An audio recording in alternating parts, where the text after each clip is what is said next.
Imagine getting tossed into a MURIM world, where cultivators and martial artists roam, wielding insane powers. Sounds like a dream, right? Wrong. To survive, you take the only path left, demonic cultivation. The power is unmatched, but the price? Everyone hates you. You're branded a villain, hunted by every righteous sect like you're some kind of final boss. Just when it seems like your story's about to end, fate decides to mess with you. An ancient mirror drags you into another dimension, and boom, you're smack in the middle of a zombie apocalypse. But here's the catch. Your demonic arts? They're perfect for this world. You start turning transcendent humans, basically the strongest of the strong, into unstoppable, overpowered zombies. You build an army, and when the mirror spits you back into the MURIM world, you're not the same. You're a monster now, stronger than anyone can imagine. And the best part? You can jump between worlds. The righteous sects that once hunted you, they're about to regret every damn decision they've made.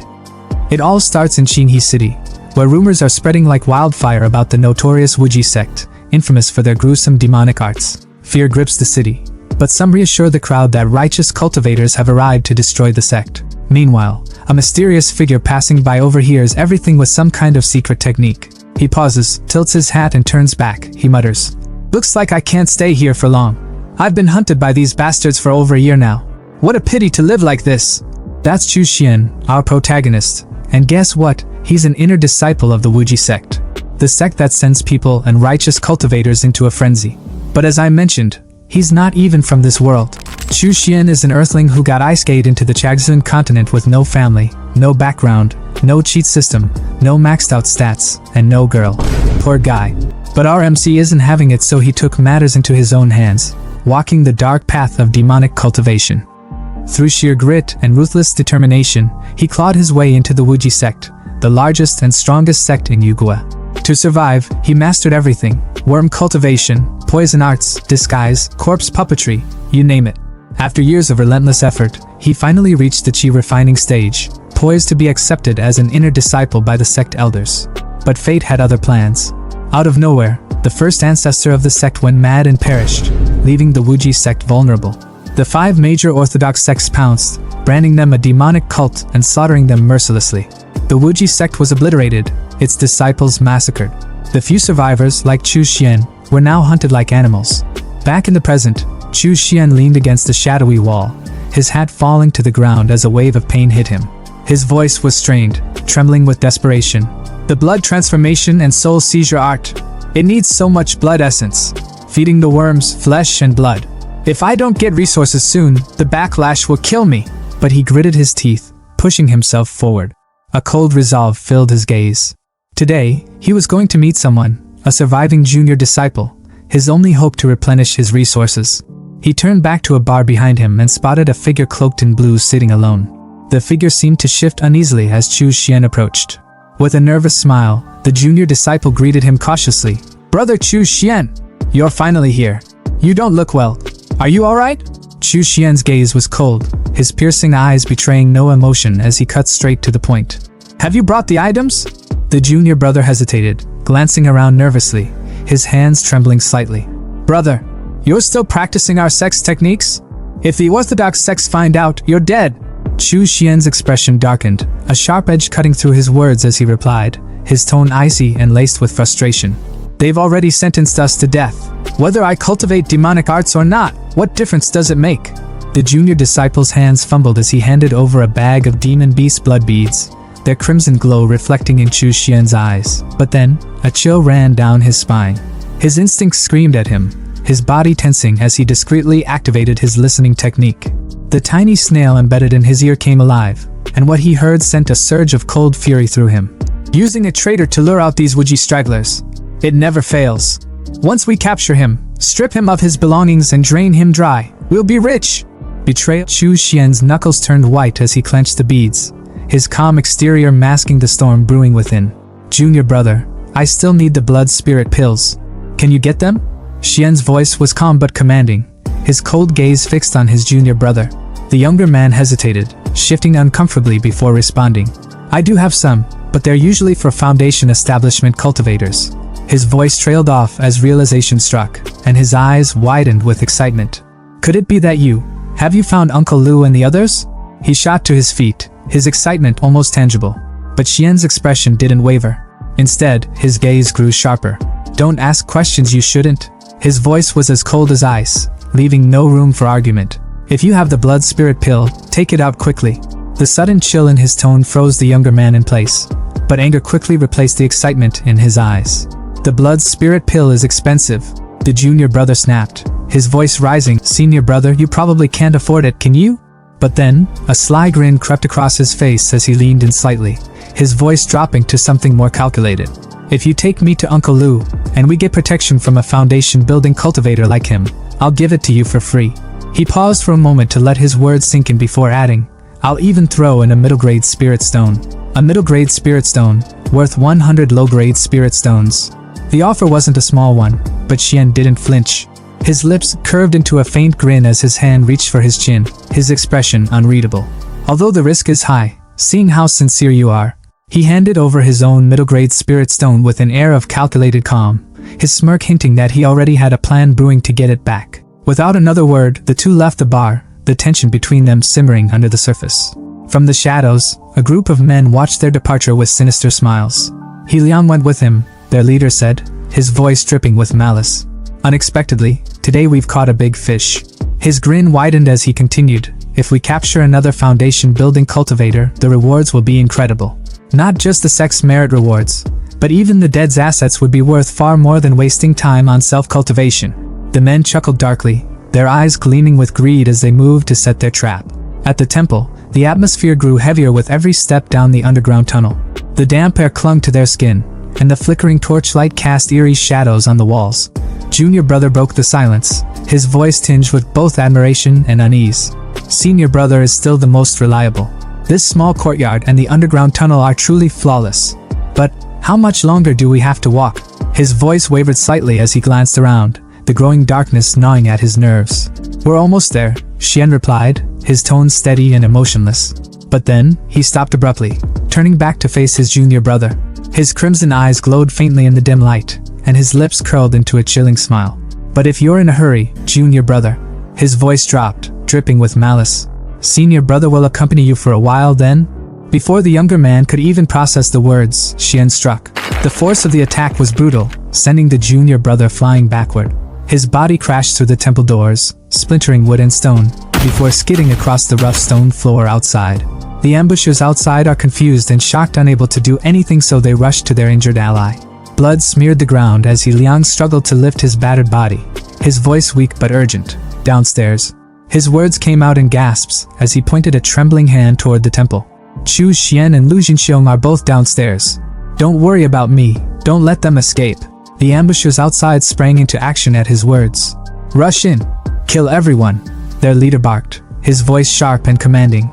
They stormed down the stairs, but as they reached the bottom, they froze at the sight before them. A shriveled corpse lay sprawled on the ground, its skin clinging to the bone, as if it had been drained of all life. Huh! Someone muttered, their voice trembling with confusion. Master, there's a dry corpse here. The leader stepped forward, his expression darkening as he crouched beside the body. With a flick of his magic, he analyzed the scene, his voice grim as he whispered, how brutal. The skin and scalp have been peeled off. His eyes widened as the realization hit him like a thunderclap. Is this Liang? His voice cracked with panic as he shot to his feet, his gaze darting toward the stairs. The one outside is Chu Xian. Head back. We've been tricked. Far away, outside Jinghe City, Xian tore off the human leather mask, his face twisting in disgust as he tossed it to the ground. The temporary human leather mask is really uncomfortable to wear, he muttered to himself. His eyes narrowed as he reflected on the events that had just transpired. Thanks to the listening bugs, I was able to figure out the ambush in advance and see through He Liang's betrayal. His voice was calm, but a flicker of bitterness lingered in his tone. But even if I can escape for now, how can I escape forever? He gazed into the distance, his thoughts growing heavier. Am I supposed to join those orthodox sects as well? No, it's not possible. If I changed my path to the orthodox sect, I'd have to discard all my previous cultivation, which carries a high risk of backlash. More than that, with my aptitude, cultivating righteous techniques might mean I'd never even reach the foundation building stage. Only demonic arts, with their low thresholds and quick results, can give someone like me a chance at immortality. His voice was steady, filled with quiet determination. Later, in a glowing cave, Chu Xian examined his spoils, his hands trembling with anticipation. Among them was a mysterious artifact from the Wuji sect's treasure vault. As he activated it, a vision of a ruined, apocalyptic city appeared, sending a jolt of shock through him. Why does this look like Earth? My Earth, but destroyed. What the hell happened? Before he could react, the artifact pulled him in, and he stumbled into the desolate wasteland, his eyes widening in horror at the scene before him. A zombie gnawing on a corpse. Zombies? What the hell is this? The undead swarmed him, their groans chilling his blood, but Chu Xian's survival instincts roared to life. Blood-red worms erupted from his hands, slicing through the zombies with savage precision. He watched in stunned amazement as the worms thrived on the zombies' flesh, a twisted hope igniting within him. Wait, could zombies count as living beings? If I use their flesh and blood to cultivate my techniques and feed the worms? His dark grin returned, his heart pounding with exhilaration as the worms feasted. This entire city, no, this entire planet will become my resource pool. Killing zombies won't provoke heavenly punishment. I can cultivate freely. I can finally pursue what I never dared dream of before. Immortality. As more zombies charged toward him, Chu Xian stood tall, his blood worms writhing in anticipation. His voice was calm but resolute, filled with unshakable determination. Eternal life, no matter the cost. On a mountain of rotting zombie corpses, Chu Xian stood tall, his long robe stained with blood and his crimson eyes gleaming with satisfaction. A grin tugged at his lips as he declared, "In just a short while, I've broken through from the 4th to the 5th layer of qi refining. This place truly is a holy land for cultivating demonic arts." Below him, weak zombies aimlessly shuffled, searching for prey. Chu Xian glanced down at them, unimpressed. However, personally hunting down zombies to absorb their energy is too damn troublesome. It's time to try refining some corpses to do the work for me. He rubbed his temple and sighed, his disdain evident. But refining corpses requires strong bodies filled with deep resentment as the material. Only then will the refined corpses have good potential. His gaze returned to the pathetic zombies beneath him. Their sluggish movements and empty eyes annoyed him. These guys? Worthless trash. Impossible to work with. Straightening his posture, he crossed his arms behind his back in a commanding Napoleon pose and announced, "Oh well, for now, I'll use this place as a temporary base. In such a large mall, I should be able to find new suitable targets." The scene shifted to a bespectacled man, his face pale with fear, surrounded by a horde of hungry zombies. He screamed desperately, "Tiger bro, please save me!" His eyes darted to a blonde man standing smugly on the upper floor, clutching a bag of supplies. "Didn't you say that as long as I distracted the zombies, you'd come save me once you finished collecting the resources? My mom and sister still need me. I can't die here." But the blonde man's response was anything but sympathetic. With a wicked smile, he taunted, "Oh dear, I think I forgot to tell you. Your mom died yesterday. How could the Linquan gang waste resources on a 60-year-old woman?" The bespectacled man froze in disbelief, his voice trembling. "What did you say?" The blonde man shrugged nonchalantly, turning to leave. "Thank you for sacrificing your life for me. After you die, I'll take care of your sister." The bespectacled man screamed in despair as the zombies closed in, ripping into his flesh. With his dying breath, he cursed, "Tang Hu, you'll definitely receive your retribution." But Tang Hu, the blonde man, only chuckled darkly as he dashed off with his supplies. "Humph, what retribution? The rules of this world have always been survival of the fittest." Unbeknownst to him, someone was watching. From the shadows, Chu Xian observed the scene with a calculating gaze. A twisted plan formed in his mind as he muttered to himself, Wait a moment, this man's physique is quite impressive. Perfect material for refining a corpse." Tang Hu stopped in his tracks, sensing danger. He turned to see Chu Xian standing eerily still, his strange outfit and aura instantly filling him with unease. Pulling out a dagger, Tang Hu snarled, "Who the hell are you?" Chu Xian's lips curled into a sinister smile. "I mean, your physique is quite good. You'll make a fine servant for me." Tang Hu's face twisted in anger. "You're courting death," he roared, lunging at Chu Xian with his dagger. But before the blade could reach its target, a red flash sliced through the air. Tang Hu stumbled back in shock, staring at his broken dagger. The source? A bloodworm, writhing and biting the blade into pieces. Tang Hu clutched his bleeding palm, his confidence shattered. Fear crept into his voice as he thought, "This man, he can control insects? Is he a transcendent being too? There's no way I can beat him." Quickly shifting tactics, Tang Hu put on his most charming smile. "My brother-in-law is Zhao Hong of the Linquan gang. For his sake, let me go. You can even have this bag of supplies." Chu Xian raised a brow, unimpressed. "The Linquan gang? Tang Hu nodded eagerly. Don't you know? The Lingquan gang is the largest organization in Dongwu City. My brother-in-law, Zhao Hong, is the leader and a transcendent. He's 10 times stronger than me. Chu Xian chuckled darkly, his voice laced with mockery. If he's only 10 times stronger than a mere mortal like you, then there's nothing to worry about. Before Tang Hu could respond, Chu Xian's bloodworms lashed out, binding him in midair. Tang Hu screamed in terror as he was dragged toward a golden ritual cauldron, surrounded by glowing red sigils and 4 skulls. Once I use my secret technique on you, Chu Xian explained coldly, you'll become a sturdy corpse soldier. Tang Hu thrashed against the bloodworms, his voice breaking. Wait. We have no enmity between us. Why are you trying to kill me? Chu Xian leaned in close, his voice a chilling whisper. Didn't you just say? The rule of this world is survival of the fittest. Killing someone like you won't even diminish my karma. With a flick of his finger, Chu Xian released Tang Hu into the bubbling cauldron. Tang Hu's screams of agony echoed through them all, fading as his body dissolved into the boiling liquid. Moments later, blue liquid shaped like skulls dripped from the cauldron's edges. Chu Xian watched with gleaming eyes as the refining process began. You're simply perfect for refining into a yin corpse. The Vajra corpse refining technique of the corpse puppet sect will make you impervious to blades and spears, with immense strength. Once complete, you'll rival a chi refining stage cultivator. 3 days later, a red hand with sharp claws emerged from the cauldron. Tang Hu had been reborn, a grade 2 corpse soldier with glowing red eyes and a fiery crimson light burning in his stomach. Chu Xian clapped his hands, grinning. I can't believe my first corpse refinement was such a success. Summoning a magical tool in the form of a red tower. Low-grade magical tool, corpse nurturing tower. Used for storing, nurturing, and appraising yin corpses, Chu Xian shouted. Appraisal! The tool analyzed the new yin corpse and returned its details. Grade 2 corpse soldier. Innate spells, bloodthirst technique, golden light incantation. Chu Xian couldn't hide his excitement. Not bad! It's not only reached grade 2, but its innate spells complement each other perfectly. This yin corpse could even rival a chi refining 4th layer cultivator. He turned to his new creation, a proud smile on his face. I'll call you Xiao Xi. Now go and collect zombie flesh for me. With a growl, Xiao Xi leapt into action, tearing through hordes of zombies with ease. In a flash, he returned with a shopping cart full of zombie corpses, presenting them like groceries. Chu Xian, casually eating ramen, patted Xiao Xi's head. Well done!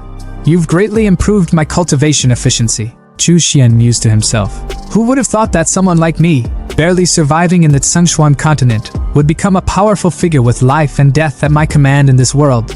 All of this is thanks to the blood mirror that brought me here. His expression darkened slightly as he glanced at the now pitch-black mirror.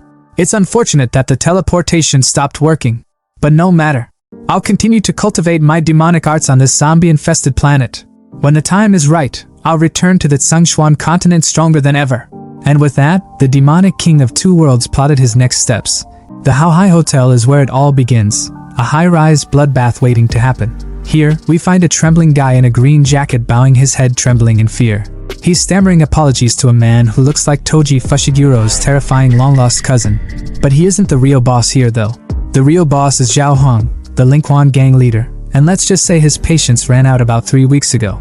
Zhao Hong, seated like an emperor with his wolf beast by his side and a girl draped on his arm, stares down the green-jacketed fool with a face so serious and a head so shiny it reflects light itself. You promised me you'd find out what happened to Tang Hu within half a month, he growls, his voice low and menacing. The guy in the green jacket, practically collapsing under the pressure, drops to his knees, begging, Boss! But Zhao Hong isn't having it. He leans forward, his tone sharp enough to cut steel. It's already been a month! The room feels like it's shrinking, the air heavy with tension. Zhao's wolf beast steps closer, teeth bared, and the green jacket guy starts babbling like his life depends on it. Because, well, it does. Boss, I've found out. Brother who went missing at Zairanfa Mall, but it's dangerous there.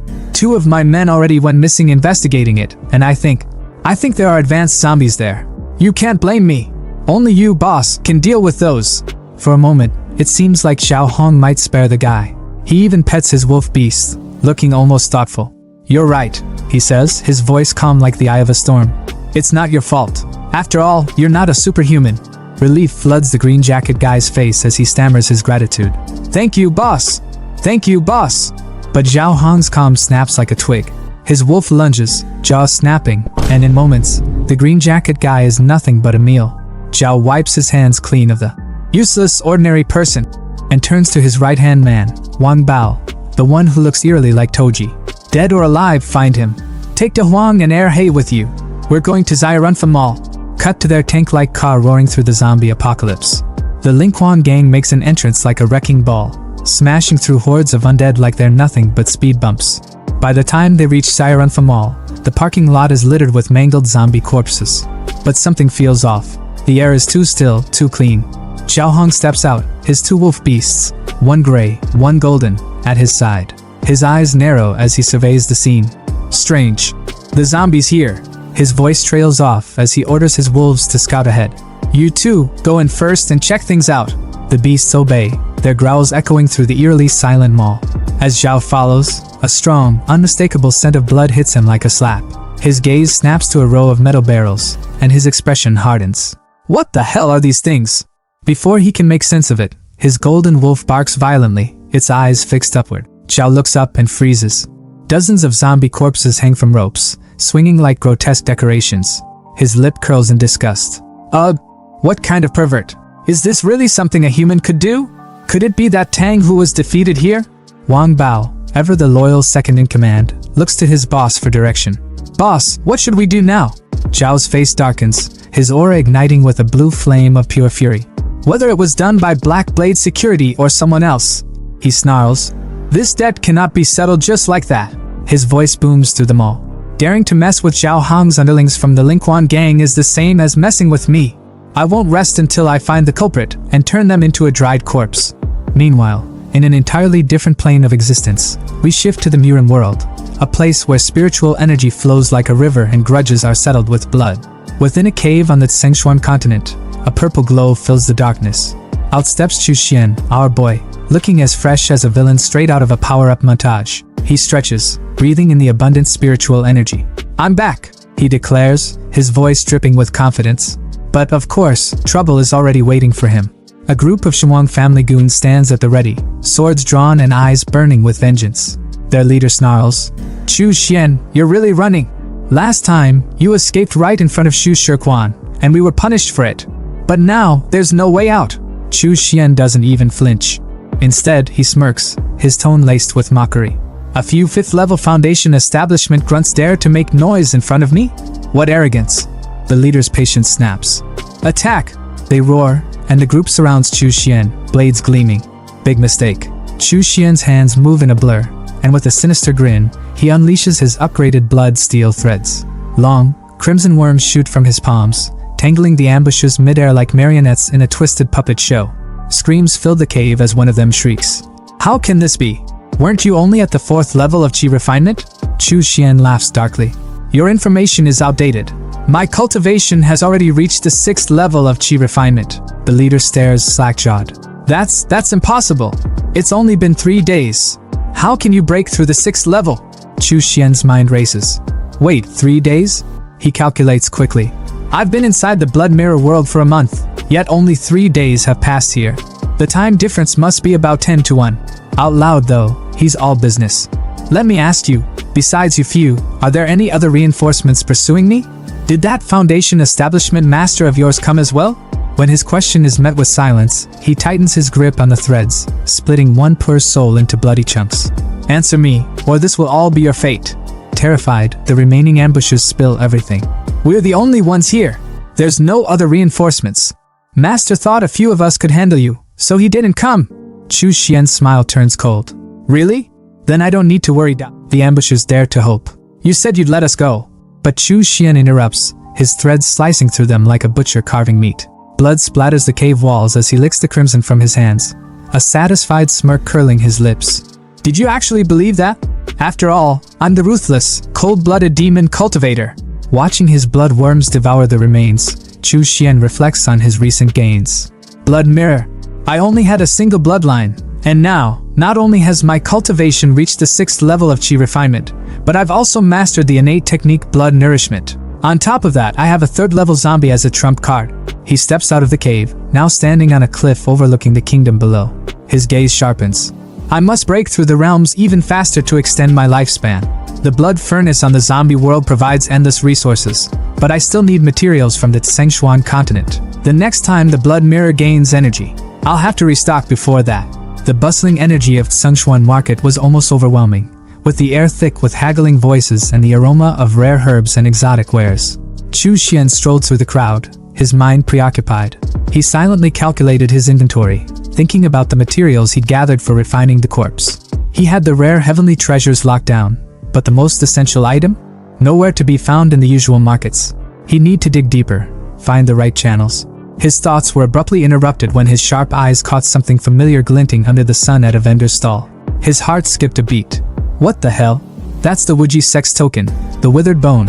His eyes narrowed as he approached the vendor, his face a careful mask of indifference. Fellow Taoist, he said casually. How much for one of those Silong melons over there? The vendor, a rough-looking guy with a slick, gangster-like expression, glanced at him lazily. 7, no, 2 small spirit stones each. Chu Xian raised an eyebrow, incredulous. 2? What, is the melon skin made of gold, or is the flesh gold? You running a luxury market here? The vendor smirked. You think it's expensive? I think it's expensive too. But these melons? They're scavenged directly from the ruins of the Wuji sect. You won't find these anywhere else. Pick one for me. Chu Xian ordered, his tone sharp. The vendor grabbed a melon and handed it to him. Chu Xian inspected it, his expression critical. Does this ripen well? What about the seeds? The vendor looked slightly annoyed. I run a herb stand, not a melon farm. How should I know? Chu Xian's gaze darkened. I'm asking you, does it ripen well? The tension was palpable, and the vendor's demeanor shifted. He lowers his voice. If you're willing to pay top price, I've got even better quality stock in the warehouse out back. All right, Chu Xian said, his voice low but firm. Take me there.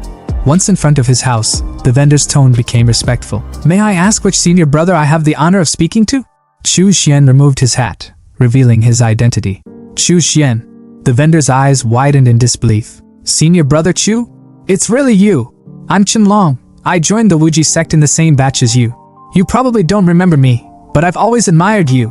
Among us grassroots outer disciples, you were the one who stood out the most. I never thought I'd be exchanging secret signals with the legendary senior brother Chu. Qianlong practically buzzed with excitement, circling Chu Xian like an overzealous fanboy. Uncle Lu and the other senior brothers are hiding in the Wu family manor in Taiping Town. When we heard 3 days ago that you killed that traitor He Liang, it gave everyone hope. You're a legend, senior brother. Chu Xian scoffed, his tone cold. So the third elder's direct disciple, Uncle Lu Jinxiong, is still alive, hiding in plain sight within Shigang sect territory. Clever. No wonder they haven't found him. Qianlong's enthusiasm didn't waver. Senior brother Chu, you should join us. Us Wuji sect cultivators need to stick together now more than ever. Chu Xian waved him off. I'm just here to buy something. Qianlong's face fell slightly, but he composed himself. What are you looking for? I need a blood transformation grand array. The words hit the air like a hammer, and Qianlong froze, his face twisting in shock and horror. What? Chu Xian remained unfazed as he explained. The blood melting formation is a tool often used by demonic cultivators for large-scale blood sacrifices. It's infamous for its ability to refine the 10,000 souls blood pearl, used to lay a powerful foundation. There was even a demonic sect leader who once sacrificed 300,000 lives to cast a citywide blood melting formation. It's simple yet devastating, capable of mass murder even when wielded by someone in the chi refining stage. But, and here, his voice dropped chillingly, I'm not planning anything that extreme. I'd deploy it on a zombie-infested planet, no harm to the heavens, and it might even earn me some merit. Qianlong looked pale, his voice trembling. Brother Chu, the 5 major sects are cracking down hard on anything related to demonic arts. If you activate that formation, they'll come for you. Chu Xian's gaze hardened. That's not your concern. Do you have it or not? Qianlong hesitated before mumbling. I know someone who does. They soon arrived at a secret Wuji sect stronghold, where a towering, jacked man stood like a sentinel. Su Ming, once ranked 11th among the inner disciples, greeted them with a sneer. The blood melting formation? Yeah, I have it. But why should I sell it to you, Chu Xian? Chu Xian's eyes narrowed, his thoughts racing. Of course, it had to be Su Ming. They'd butted heads plenty in the past over resources, and it was clear Su Ming was relishing the thought of seeing him fail. But not this time. Chu Xian reached into his bag and pulled out his trump card, an entire sack of glimmering blood pearls. Qianlong and Su Ming's jaws dropped. Blood pearls? So many? How many lives were sacrificed for this? Another voice chimed in, dripping with awe. To refine this many blood pearls under the Shigang sect's watch, Junior Brother Chu's power has surpassed all of ours. It was Wei Hua, ranked 12th among the inner disciples. Su Ming's thoughts churned with frustration. Damn Chu Xian, always outshining him. Fine, he sneered. 200 blood pearls, and the formation is yours. Chu Xian gave a cold laugh. Greedy, aren't we? Wei Hua stepped in, his tone reasonable. A basic formation like this used to go for 80 blood pearls tops. Su Ming, we're all from the same sect. This is unreasonable. But Su Ming wasn't backing down. Even between brothers, accounts need to be settled clearly. I'm the only one with the blood-melting formation, and without it. Chu Xian cut him off, his voice laced with quiet menace. Su Ming, are you misunderstanding something? That formation is worthless if you can't use it, which means it's already devalued. Meanwhile, you're desperate for blood pearls to fend off chi deviation. So tell me, who's the one really in need here? Su Ming's bravado cracked. Fine, 80 blood pearls. 60. Chu Xian countered. Su Ming bristled. Why are you still haggling? If you won't sell, I'll leave. Chu Xian said flatly, turning to go. Wait. Su Ming practically panicked. Fine, 50. Chu Xian smirked, handing over 60 blood pearls. You're wise to agree. The blood-melting formation was his, and Xian wasn't about to let anyone take it. In his mind, he was already scheming. He had plenty of blood pearls left, so why not offer a little more goodwill? Chu Xian spoke up, his tone calm but firm. Senior Brother Wei Hua, if you want the remaining blood pearls, you can exchange them with me for spirit stones. The brunette's eyes lit up, clearly struggling to hide his desperation. Well, thank you, Junior Brother Chu. We're currently in dire need of blood pearls. These things are worth more than gold on the market. With a smirk and a quick dab of his hands, Xian made the deal. 30 small spirit stones for them at a premium. The brunette added, sealing the exchange. Xian's mind was racing as he pocketed his newfound resources. With these, when he returned to that godforsaken doomsday planet, he'd be able to skyrocket his cultivation. He could already taste the power. As the brunette and the melon guy, his other junior, bid him farewell, the brunette hesitated, his voice laced with concern. Junior Brother Chu, you really won't stay and join us? He's been good to us, and he's extremely powerful. Having him is better than any other candidate. Chu Xian tilted his hat down slightly, his expression unreadable. Inwardly, though, his thoughts were sharp and unyielding. Fortune and misfortune were intertwined. Lu Shihe's immense strength was a double-edged sword. It would draw the attention of the righteous sections. No need, he said flatly, the words carrying an air of finality. Suddenly, a commanding voice broke the tension. You stop right there! A soldier strode forward, his demeanor cold and authoritative. We are acting under the orders of the Shingang sect elders. The Wu family might be harboring survivors from the Wuji sect, so we are here to investigate. The brunette froze, his voice trembling slightly. 7th level of chi refining. Melon Guy's face paled. Even if the 4 of us join forces, we're no match. Chu Xian's expression darkened as he weighed his options. He could escape easily, but these fellow disciples? They'd be slaughtered. Should he intervene? Before he could decide, a jacked guy emerged from the shadows, his voice dripping with malice. Fellow Taoist, the one wearing the conical hat is the demonic cultivator you're after. Chu Xian. The betrayal hit like a thunderclap. The brunette clenched his teeth. Su Ming you. But the damage was done. Chu Xian slowly removed his hat, his eyes burning with anger and a tinge of regret. I'm still not ruthless enough, he muttered. Su Ming had tricked him again, and now, he had no choice. Tossing his hat aside, his true identity was revealed. Melon Guy's jaw dropped. What? The brunette's voice was a mix of fear and resolve. Senior Brother Wei, Junior Brother Qin, we've been exposed. Retreat quickly, and I will cover you. Don't hesitate, he barked. The main force will likely arrive soon. Go and inform Uncle Lu to relocate. As the two fled, the brunette called back, his voice filled with gratitude. Brother Chu, your righteousness will not be forgotten. A soldier moved to chase them, but his commander held him back. Don't bother chasing. He's the same Chu Xian who escaped from Uncle Sunshire's hands last time. His head is worth far more than those nobodies. The commander turned to face Chu Xian, a mocking smile on his lips. I didn't expect you, a demonic cultivator, to sacrifice yourself for others? Chu Xian's eyes narrowed. Demonic cultivators prioritize profit. They're not difficult to kill. Perhaps keeping them alive could bring me greater benefits in the future. Why wouldn't I take advantage of that? The commander sneered. Ha! With your lowly cultivation level, what future do you have? Drawing his blade, he lunged forward, only to be stopped in his tracks. Blood worms surged from Chu Xian's palm, snaking toward the blade and rendering it useless. The soldiers around him faltered, their confidence waning. This guy, he's stronger than expected. 2 soldiers moved to flank him from behind, but Chu Xian's magical tower emerged, its blood-red claws tearing through their defenses with ease. The commander's confidence faltered as he stared at Chu Xian, his voice trembling slightly. What kind of monster are you? Chu Xian smirked coldly. Ridiculous. As a demonic cultivator, how could I not have some trump cards up my sleeve? Now it's your turn. Let's hope your storage pouch won't disappoint me. Meanwhile, at the Wu family's separate residence, chaos was brewing. Lu Jinxiong, the elder of the Wuji sect. What? You left Chu Xian there alone? Even though we are demonic cultivators, the sect has been destroyed. Now we're all in the same boat. His stern gaze bore into the jacked guy who had betrayed Xian. Besides, Chu Xian is one of the top 10 inner disciples and should be a great help. We should be united in this. The jacked guy stammered his excuse. This disciple was also forced by the situation. If not, we all would have been wiped out. Lu Jinxiong wasn't convinced but didn't have time to argue. There's no time to say more. I sensed the aura of a Foundation establishment cultivator approaching, likely coming for me. The tension was palpable as the melon guy stepped forward. We will stay and stand with Uncle Master. But Lu Jinxiong shook his head. No, with your current cultivation level, staying will be useless. You are the hope of the Wuji sect's revival. Your safety is the priority. I will hold them off here. His voice carried the weight of finality. Hear my command, all disciples, disperse and retreat immediately. Regroup at White Mang Mountain. The disciples hesitated, their voices filled with reluctance. Yes. Suddenly, an old man appeared, standing on his flying sword with a look of cold disdain. His chi radiated with deadly intent. Lu Jinxiong, so you were hiding here? He sneered, charging his chi power into his finger. At a time like this, you're still thinking of protecting these demon spawn? Haha. Don't worry, my people have completely locked down Qinghe City. None of them will escape. Panic spread among the Wuji sect disciples as they scattered in every direction.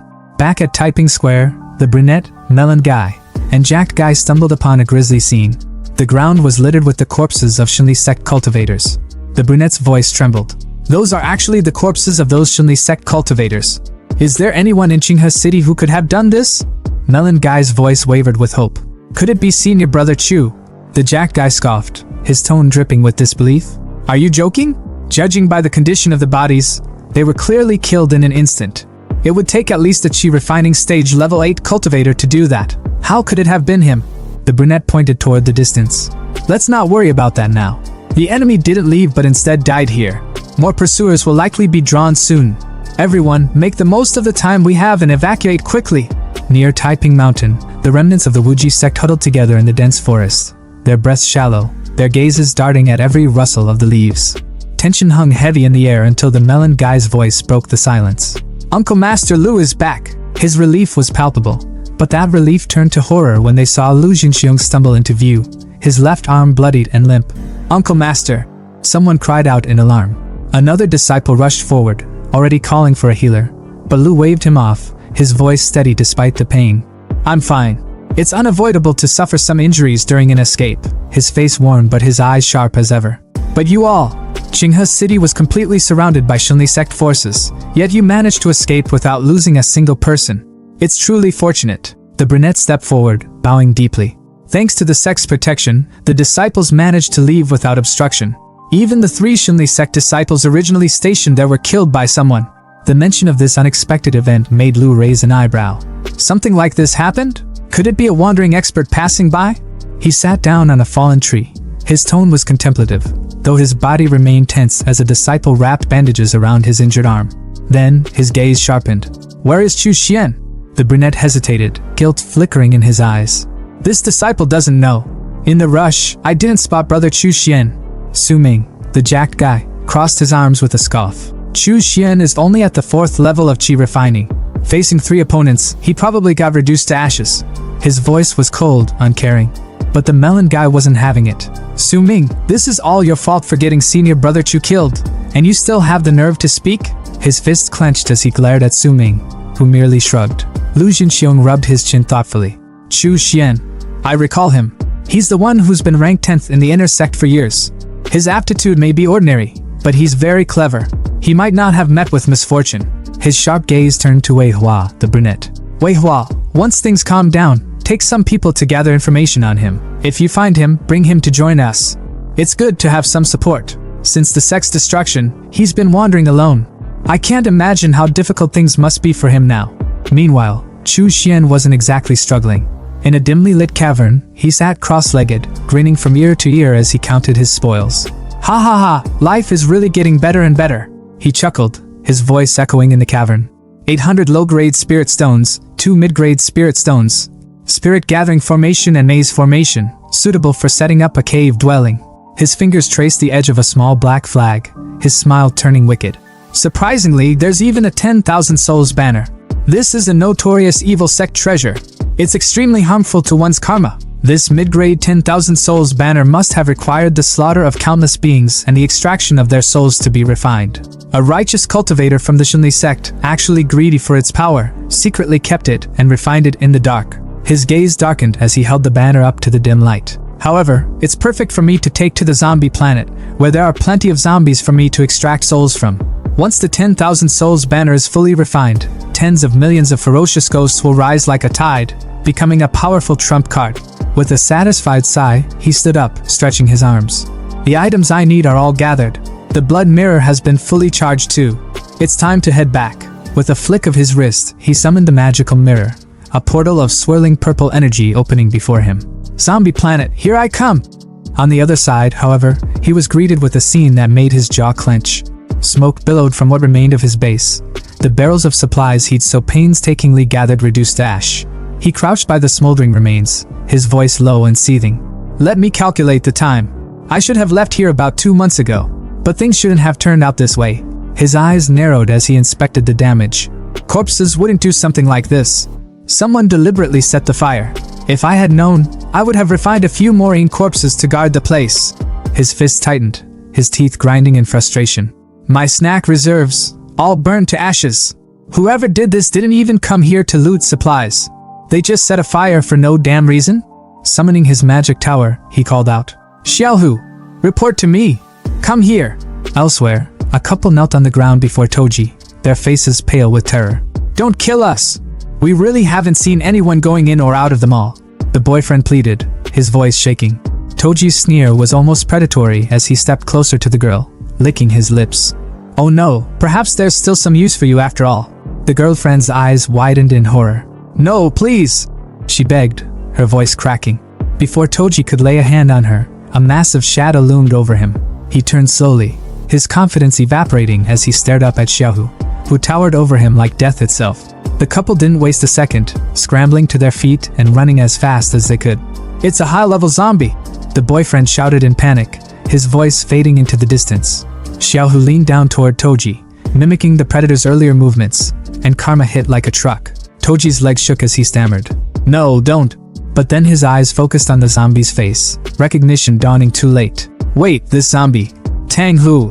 His words were cut off as Xiaohu grabbed him by the collar like a rag doll, slung him over his shoulder, and dashed away, leaving a trail of smoke in his wake. Toji's scream was more pathetic than anything. Ow! Where are you taking me? Where are you going? Xiaohu didn't answer, of course, but when they arrived at Chu Xian's hideout, Toji was unceremoniously slammed to the ground, his head pinned under Xiaohu's massive hand. Chu Xian turned, his eyes lighting up with amusement. How you're back so soon, Xiaohu? He patted his undead companion affectionately, as if he were a loyal dog. Toji, trembling on the ground, stammered, Who are you? And why can you control Brother Hu? Chu Xian tilted his head, unimpressed. So what if I can? You know Xiaohu?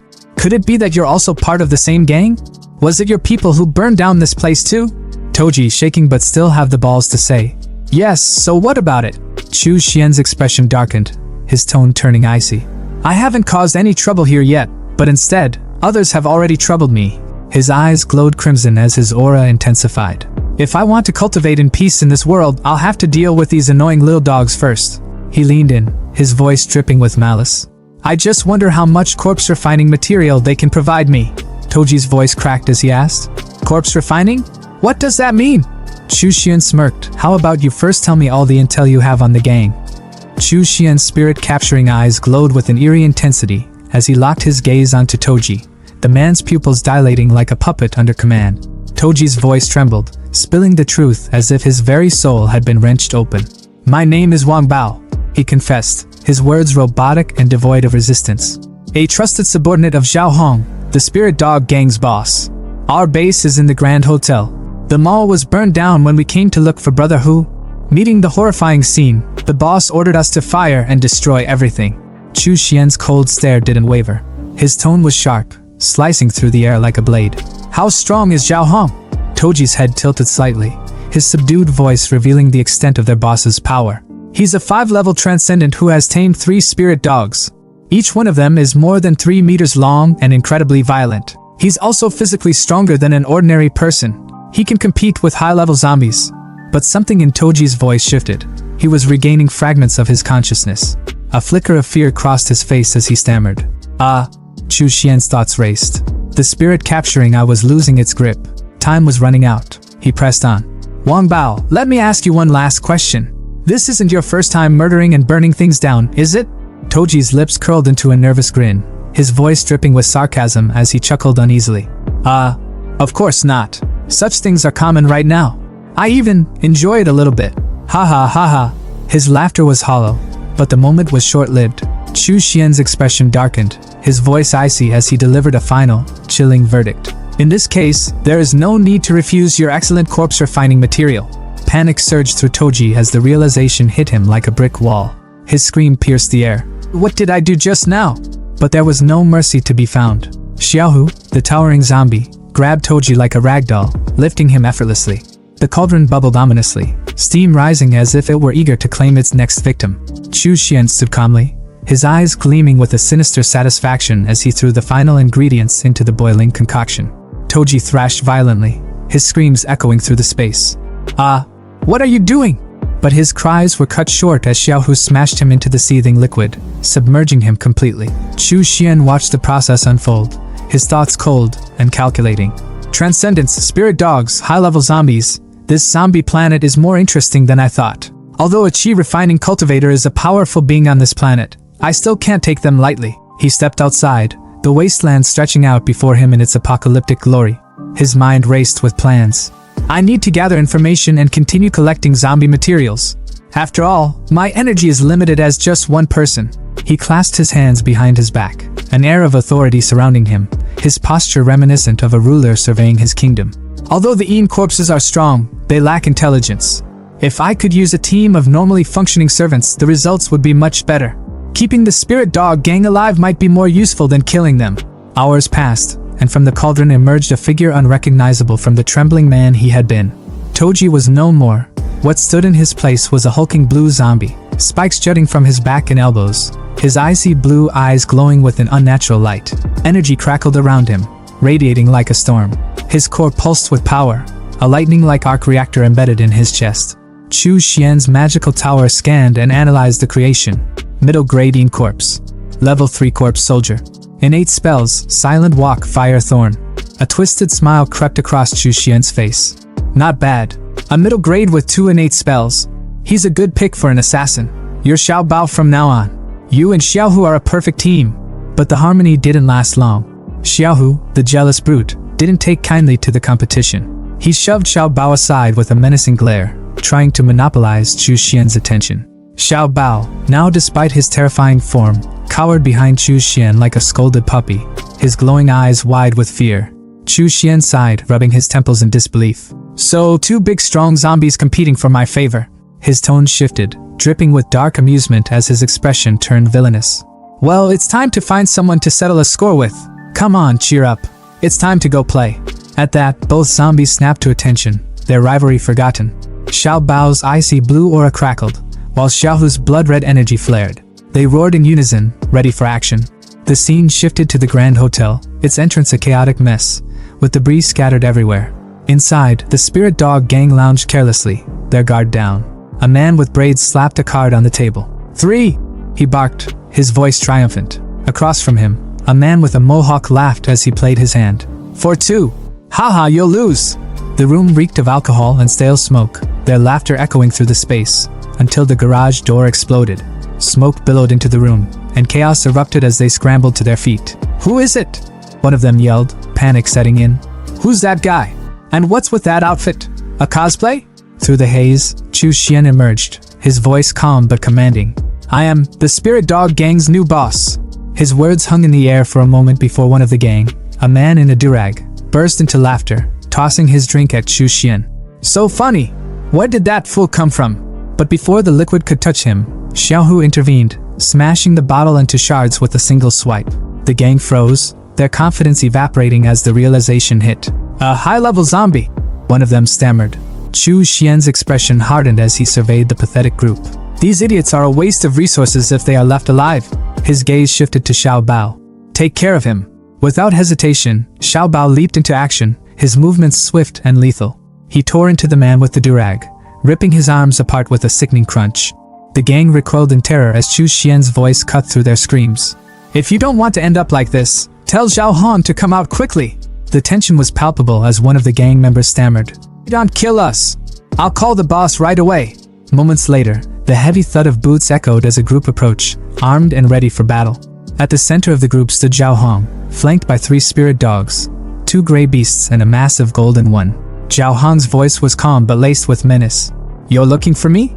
Chu Xian's eyes narrowed as he studied Zhao Hong, his mind analyzing every detail. Is that a transcendent? There is indeed energy fluctuating in his body. Although it's weaker than spiritual energy, it's still different from ordinary people. If he's refined into a Yin corpse, he'll definitely be extremely powerful. The stage was set, and the battle was about to begin. Zhao Hong's voice rang out, sharp and brave. Who are you, and what do you want from me? His eyes darted around nervously, the tension thick enough to choke on. Across from him stood Chu Xian, calm, composed, and exuding a quiet confidence that was far more terrifying than rage. His smirk was sharp, the kind that made your stomach twist. The mall is my territory, he said, voice smooth as silk but laced with venom. You burned it down, so of course, I'm here to settle the score. Zhao Hong's stomach churned as his mind raced. Did he put those corpses in the mall? Such a cruel practice. Is he also a transcendent? No, he's something far worse. And he can control zombies? What kind of monster is this? His palms were sweaty, his thoughts spiraling, but he forced himself to speak, his voice wavering. It's just a misunderstanding. I can have people prepare another shopping mall for you. But Chu Xian didn't even flinch. He tilted his head slightly, his smirk growing wider, almost mocking. I heard most of Dongwu City belongs to your gang, so one shopping mall won't be enough. The casual way he said it made Zhao Hong's blood run cold. So what else do you want? Zhao Hong snapped, his voice rising, trying to claw back some semblance of control. I advise you to be wise and back off while you still can. We, the Spirit Dog Gang, won't accommodate you forever. And yet, Chu Xian remained unfazed, his calm demeanor only fueling Zhao Han's panic. I want your entire gang, Chu Xian said simply, as if it were the most natural thing in the world. That was the last straw. Zhao Hong's face twisted in fury, his pride flaring up like a cornered animal. You're not accepting the toast only to be forced to drink a forfeit, he shouted, his voice trembling with rage. Turning to his wolves, his loyal beasts flanking him, he barked. Da Huang! Hey! Xiao Bai! Go! Eat him alive! The wolves didn't hesitate, their growls rumbling like thunder as they charged at Chu Xian, but Chu Xian didn't move. He simply stood there, watching, as a golden light suddenly flared to life around him, shimmering like an impenetrable shield. The first wolf lunged, its powerful jaws clamping down on the light, only for its fangs to shatter like glass. The beast yelped in pain, thrown backward by the force of the shield. Zhao Hong's eyes widened in disbelief. What the hell is that? He stammered. The golden light wasn't just luck, it was a skill. Xiao Hu, one of Chu Xian's loyal zombie servants, had activated Golden Light Incarnation, a skill that made Chu Xian untouchable. Before Zhao Hong could fully process what had happened, another figure appeared behind him, silent as a shadow. It was Xiao Bao, another of Chu Xian's zombies, moving with the precision of an assassin. His eyes burned with a cold, deadly light as he unleashed his ability, Yin Fire Thorn. The attack was aimed straight at Zhao Hong's back, but one of the wolves, loyal to the bitter end, leapt in the way, taking the brunt of the blow. The golden wolf collapsed, its fur scorched and smoking, and Zhao Hong staggered back, his mind spiraling into chaos. Thoughts were a frantic mess. It's Wang Bao, and the missing Tang Hu. What's going on here? He killed my spirit dog in one move. That's not something a normal high-level zombie can do. Hey! Xiao Bai! Protect me! Zhao Hong screamed, his voice cracking with desperation. But even his remaining wolves hesitated, their instincts screaming at them to back down from the overwhelming power radiating from Chu Xian and his undead servants. Chu Xian's voice sliced through the chaos, calm yet dripping with menace. Do you still want to use your dogs to block the blows for you? Even animals know to bow down to me. Do you want to become their next scapegoat, or will you be my subordinate? His words hit like a hammer, the weight of his dominance undeniable. But Zhao Hong wasn't ready to give up just yet. His pride reared its head one last time, and with shaking hands, he pulled out a pistol. Don't celebrate too early. No one can take my spirit dogs or my gang from me, he shouted, his voice trembling with rage and fear. He raised the weapon, aiming directly at Chu Xian. Die! The gunshots echoed through the air. Bam! Bam! Bam! But the bullets never reached their target. From Chu Xian's body, steel blood worms erupted, coiling through the air like living shields. The bullets ricocheted harmlessly off them, the projectiles flying back into Zhao Hong's own men. Screams filled the air as his subordinates fell, their lifeless bodies hitting the ground with sickening thuds. Zhao Hong's hand went limp, the gun slipping from his grasp as he stared in horror. Chu Xian tilted his head, his smirk returning. Is this your last resort? I was hoping for something more impressive. Zhao Hong's legs gave out, and he dropped to his knees, his voice breaking as he begged. The spirit dog gang is yours. Please spare me. Chu Xian's smirk didn't falter. He stepped closer, his eyes cold and calculating. This spirit dog gang is useful to me, so I'll take it from your hands. And I'm also going to use your body. Zhao Hong's face turned a deep shade of red, and for a moment, his fear was replaced with sheer confusion. Although I don't like men, if you're adamant I can, he stammered, his words trailing off awkwardly. Chu Xian's expression twisted in disgust. Don't get me wrong, I'm not into men either. He turned to Xiao Bao, dismissing Zhao Hong entirely. Tie him up. Then, to Xiao Hu he added, I'll leave these 2 dogs to you. The remaining gang members, trembling with fear, fell to their knees, bowing their heads in submission. Master! They cried, their voices trembling with sincerity. Chu Xian smirked again. Right. You should read the rune properly. 10 years ago, the Sea Star spirit exploded, unleashing a wave of energy that reshaped the world. Most people couldn't withstand it. Their bodies twisted and mutated, turning them into bloodthirsty monsters known as zombies. Among the survivors, a rare few gained extraordinary talents, their strength divided into 9 stages based on the number of cores in their bodies.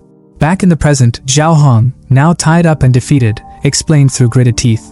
Donghu City, where we are now, is a small city in the Linjiang province. It belongs to the Flame Nation's centralized monarchy. There are only 2 powers here. One is the Spirit Dog Gang, and the other is the Black Security Company. Chu Xian listened carefully, his expression unreadable. That's all I know, Zhao Hong added, desperation creeping into his voice. Is there anything else you want to know? Whatever it is, I'll find it. Chu Xian waved a hand dismissively. Xiao Bao, take him to the medicinal bath. Zhao Hong's eyes widened. Medicinal bath? His protests turned into panic screams as Xiao Hu and Xiao Bao dragged him away. Big brother, didn't you say you'd spare me? Chu Xian sipped his drink, watching the chaos unfold with amusement. The medicinal bath this time is the best one I've been able to get. After soaking for a few days, his talent will come into play. He leaned back, savoring the moment. And it's the perfect chance to set up the blood battle array for a blood sacrifice. Modern food and drinks really are better. Outside, Chu Xian soared through the air on his flying sword, drink in hand, surveying the desolate city below. His sharp eyes caught movement on a rooftop. A group of survivors was fighting for their lives. 2 men strained to hold the door against the relentless pounding of zombies, while an old man stood behind them, trembling, clutching a white case to his chest. This stage 3 core was obtained at the cost of many lives. The old man whispered, his voice heavy with resignation. We can't lose it. Just take it and leave me. The man in sunglasses shook his head, his voice firm. Mr. Jing, you're the Linjiang Province Institute of Sciences chief. Your life is more important than ours. Don't worry. I've sent a rescue signal. The Black Security Company will send someone to pick us up. The old man sighed, his shoulders sagging. Alas, the world has changed. If you want to be rescued, it will be hard. The door behind them splintered and burst open. A wave of zombies poured through, their growls deafening. The 3 survivors froze, their faces pale with despair. We're doomed. Out of nowhere, a sword shot through the air like a damn missile, slicing clean through the zombie lunging at the guy in green. But that wasn't all. This wasn't some one-and-done move, it was a massacre. The blade zipped through the horde, carving through every rotting corpse with terrifying speed and precision until the scene was eerily silent, not a single zombie left standing. Before anyone could process what just happened, a figure floated down from the sky like some ancient deity, his tone calm but commanding. "It's quite lively here," said Chu Xian, as he landed gracefully in front of the stunned group. The survivors, still reeling from the chaos, scrambled to thank him, their voices trembling with gratitude. "Thank you. Thank you so much for saving us, great one." But Chu Xian wasn't here for praise. His sharp gaze locked onto the white case the old man was clutching like his life depended on it. "What's inside? Could it be that these zombies were after this?" he asked, his voice laced with curiosity and authority. The old man froze, stammering as if he'd just been caught hiding a state secret. The two men flanking him immediately raised their guard, their expressions hardening. It's a level 3 psionic core," the old man finally sputtered. "Originating from a level 3 zombie bear." That caught Chu Xian's attention. His eyes narrowed as he stepped closer. "Oh? Let me see." Without waiting for permission, he released a steel blood worm, his personal nightmare fuel, and it slithered out to snatch the case right out of the old man's hands. The group tensed but knew better than to resist. "Please don't take it away," the old man begged, his voice breaking with desperation. "The Life Sciences Research Institute depends on it. With this, we have hope of researching a weapon to counter the zombies, which concerns the entire." Chu Xian cut him off with a glance, opening the case to reveal a glowing green orb. He examined it with a critical eye, unimpressed. "So this is the energy core.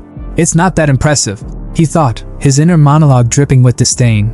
"The energy inside is nothing compared to the spiritual energy within a small spirit stone." Without a second thought, he tossed the core back to the old man, who fumbled to catch it, his face a mix of shock and confusion. "Don't worry," Chu Xian said flatly.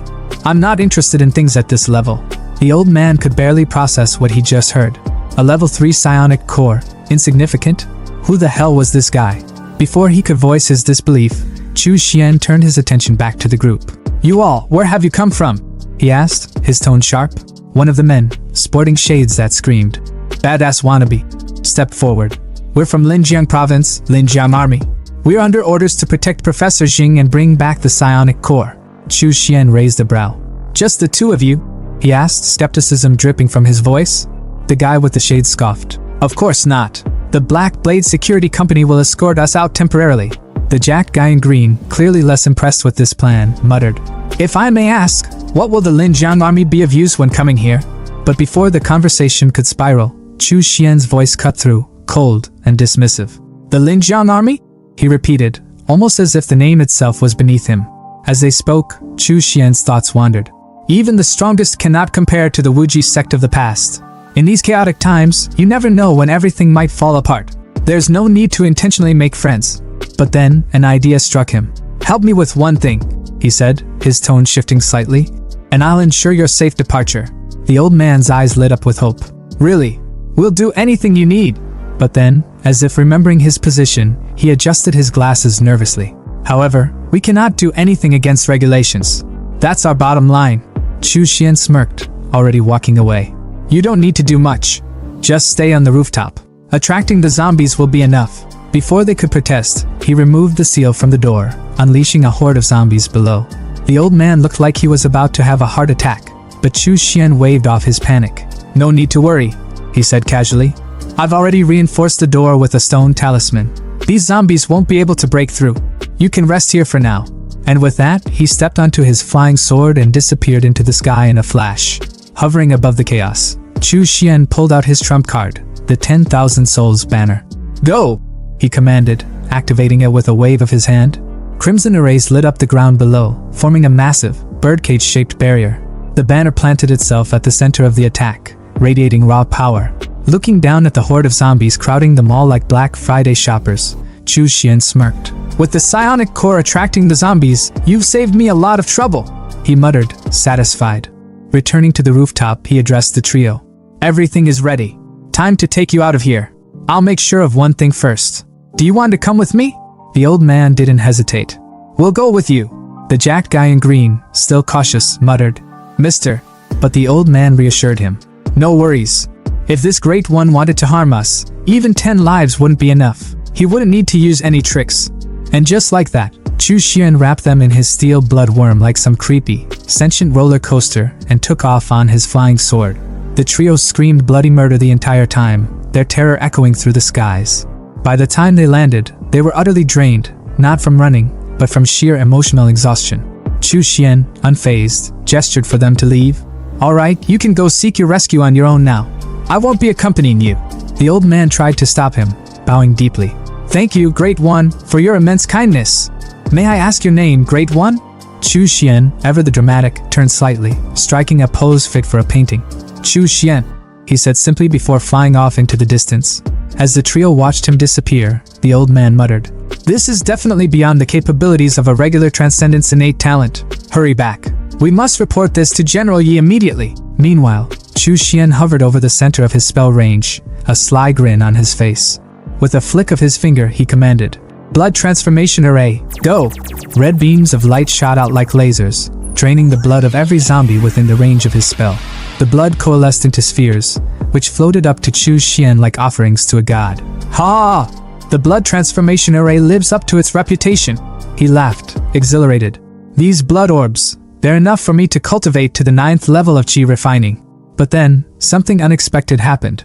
A golden glow appeared above him, and golden flowers began falling from the sky. Chu Xian froze, his eyes widening in shock. Huh! Golden flowers of merit? Golden flowers falling from the sky. Isn't this a rare phenomenon only triggered by someone with immense merit? Could it be because I exterminated those zombies? He paused, his mind racing. Throughout history, demonic cultivators have always been burdened by the karma of their killings. If they didn't bring down heavenly lightning and fire, they were already lucky. But to trigger the phenomenon of golden flowers of merit, he smirked, a dangerous glint in his eyes. No wonder those righteous cultivators keep clamoring about eradicating evil demons. They must be envious of the benefits of merit. If I were to offer a blood sacrifice of tens of thousands, hundreds of thousands, or even billions of zombies in the future, I'd be laden with infinite merit. My lifespan, comprehension, and fortune would all increase exponentially. The path to sainthood in the body is within reach. At the Black Security Company headquarters, the atmosphere was tense, but not for everyone. A man in a police uniform stood rigid, his expression etched with frustration as he reported to his boss, Wang Gangjian. For some context, Wang wasn't your typical boss. Sure, he ran the Black Security Company, but at the moment, he was slouched in a chair, furiously playing a video game like a kid avoiding homework. The world outside was in shambles, a zombie apocalypse tearing society apart, but this guy looked more concerned about his kill streak than the literal end of days. The officer, attempting to remain professional despite his growing irritation, pressed on with his report. I've already sent Mr. Jing and the others to investigate, he began. But no matter how much we ask, we still can't figure out why there are so many bloodless mummies in that area. Mr. Jing keeps dodging the question. He's hiding something, I'm sure of it. Wang, who looked like he was in his 40s but had the energy of a teenager cracking Mountain Dew cans at 3 a.m., didn't even glance away from the screen. It's near the Spirit Dog Gang's headquarters, he said casually, still mashing buttons on his Nintendo. Go ask Xiao Hong about it. The officer blinked, incredulous. Me? Xiao Hong's a transcendent. He wouldn't even give me the time of day. Finally, Wang paused his game, rolling his eyes as if the apocalypse was an inconvenience to his gaming session. Ha! The Black Security Company is backed by the Linjiang Army. What's a stray dog like Xiao Hong gonna do? Bark at us? With the army reinforcements on the way, Donghu will be ours anyway. Who cares what he thinks? His confidence was palpable, even if his priorities were completely out of whack. Meanwhile, across the city, the Spirit Dog Gang's hideout was undergoing a transformation. The gang, now under Chu Xian's control, was a picture of loyalty, or so they thought. The scene was unexpectedly wholesome. A hot pot feast was in full swing, with steaming dishes of meat and vegetables laid out like a family dinner. A man with a mohawk haircut beamed as he announced, "Boss, dinner's ready!" Chu Xian, the new leader, picked up his chopsticks and surveyed the spread with calm satisfaction. But beneath his composed exterior, his thoughts were as cold and calculated as ever. These people still have their uses, he mused silently. Ean corpses lack the precision for tasks like this. As long as they remain useful, I'll keep them alive. There's no need to kill unnecessarily when there's merit in keeping them around. With a disarming smile, he addressed his men. Well done. Sit down and eat. The gang members, visibly moved, teared up at his kindness. The new boss is so approachable, one of them sniffled. He's nothing like that murderous Xiao Hong. 10,000 times better. For a moment, the scene looked almost idyllic, like a group of misfits bonding over a shared meal. But the reality was far darker. One of the meatballs rolled off the table, cracking open as it hit the ground to reveal a writhing green worm. Unbeknownst to the gang, the hot pot wasn't just food, it was a trap. Chu Xian's demonic arts had infused the meal with parasites designed to control their minds and bodies. As he watched his men eat, oblivious to the worms now inside them, his smile turned sinister. The living may not be as loyal as the dead, he thought. But once they've ingested my poison, there's no escape from my control. Later that night, after the family dinner was over, Chu Xian retreated to his secret chamber. Standing before a massive cauldron of boiling red liquid, he smirked with anticipation. After soaking for so long, he muttered, "You'd better not disappoint me." With a flick of his finger, he commanded, "Come out." The surface of the liquid rippled violently before a hulking zombie emerged, its grotesque form dripping with power. This wasn't your run-of-the-mill undead. Its head was crowned with thorn-like spikes, its body encased in armor that looked both organic and impenetrable. One arm was a jagged claw fused with bone, while the other was a spike stinger that pulsed with venomous energy. Chu Xian's eyes lit up with pride. "This corpse's arm, an innate magic weapon!" he exclaimed. But his joy was short-lived. The zombie, instead of bowing in submission, let out a guttural roar and lunged at its creator, brimming with aggression. Chu Xian's expression darkened. "Oh? A traitor?" His voice was icy, each word laced with menace, his aura exploding with oppressive energy. His crimson eyes glowed as he sneered. "Not knowing how high the sky is or how deep the ground goes, you dare defy me?" The zombie faltered under his overwhelming presence, its ferocity replaced by trembling fear. Slowly, it dropped to its knees, bowing its head in submission.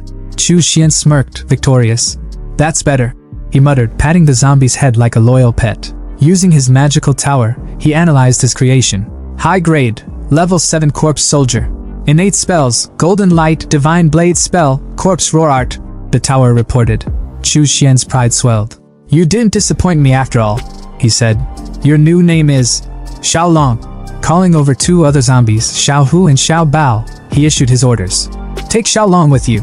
Teach him the rules, what he can and can't do. Make sure he knows his place." The two roared in agreement, leading their new ally away. Elsewhere, near the Grand Hotel, a soldier from the Black Security Company stood atop a tank, surveying the eerie stillness with binoculars. The silence was unnerving. "Something's wrong," he muttered. "Why is it so quiet? The spirit dog gang's never been like this." His unease turned to panic when he spotted them, Chu Xian's elite zombie trio. "High-level zombies," he gasped. "And there are 3 of them. Even Zhao Hong's men are obeying them? Could Zhao Hong be dead?" His thoughts spiraled as he realized the implications. Has the spirit dog gang been wiped out already? His panic turned to sheer terror when Xiao Long's eyes locked onto him. The zombie's killing intent was suffocating. "Damn it," he stammered. "It saw me. I'm dead." But before Xiao Long could pounce, Xiao Hu stepped in, recalling Chu Xian's orders. In his mind, he replayed the master's command. "You're my men. The murders you commit will count as my own and affect my reputation. Don't kill anyone without my permission." Xiao Long reluctantly backed off, his chance for a first kill slipping away. The soldier, seizing the opportunity, scrambled into his tank and sped off, heart pounding. Once he was a safe distance away, he glanced back in disbelief. "It stopped chasing me?" he murmured, still shaken. Back at his lair, Chu Xian was in deep meditation, surrounded by glowing orbs of energy. As he absorbed their power, the orbs shattered, releasing waves of chi energy into his body. His eyes glowed red as he clenched his fists, exhilarated. "Chi refinement, 7th stage," he declared. "With my current power, I'm invincible below the foundation building stage." His mind raced with plans. To reach the foundation building stage, I need to compress my spiritual energy into liquid form. But the ingredients for the original foundation building pill are tightly controlled by the righteous sections. Demonic cultivators like me have to find another way. His solution? The soul flower, a rare and powerful ingredient cultivated through slaughtered souls. The last time I returned to the Sichuan continent, I prepared the seeds. This zombie-infested planet has no shortage of souls ripe for harvesting. Once I reach the 9th stage of chi refinement, I'll find the perfect place to grow the soul flower. As Chu Xian's ambitions grew, the city outside descended further into chaos. Wolves roamed the ruins, their howls echoing under the pale moonlight. Amid the destruction, a soldier fell prey to the pack. His arm and eyes are missing and the wolves' leader is standing tall and majestic under the shimmering glow of the full moon. The apocalypse wasn't just unfolding, it was thriving. The sunlight spilled over the broken city, illuminating the ruins that had once been filled with chaos and carnage. Now, there was a strange serenity. No zombies, no screams, just silence, like the calm before a storm. Inside what looked like a makeshift throne room, Chu Xian sat back in his chair, legs crossed, looking every bit like a boss who had conquered the apocalypse. His zombie subordinates knelt before him, their grotesque forms hunched in submission. He leaned forward slightly, his voice cutting through the quiet. "Are you saying you found a den of giant wolves on the highway? And they're planning to attack us?" Xiao Hu, one of his zombie soldiers, let out a guttural roar, confirming the report. Chu Xian leaned back, his mind already calculating the next move. Xiao Hu and Xiao Bao had already leveled up to corpse soldiers, and Xiao Long had reached level 9. These wolves had the audacity to ambush them. Chu Xian's lips curled into a smirk. "Confident little bastards," he thought. But this wasn't just an annoyance, it was an opportunity. His thoughts sharpened. Perhaps this den could be the perfect breeding ground for spirit flowers. Without wasting time, he waved his hand, sucking his zombie trio into his magical tower to rest. His gaze shifted toward the city outside, a flicker of excitement in his eyes. Kicking his leg up onto the table with casual arrogance, he announced, "I just broke through the 9th stage of chi refinement. Looks like it's time to stretch my legs." Moments later, Chu Xian stood on his flying sword, the wind whipping through his hair as he surveyed the city below.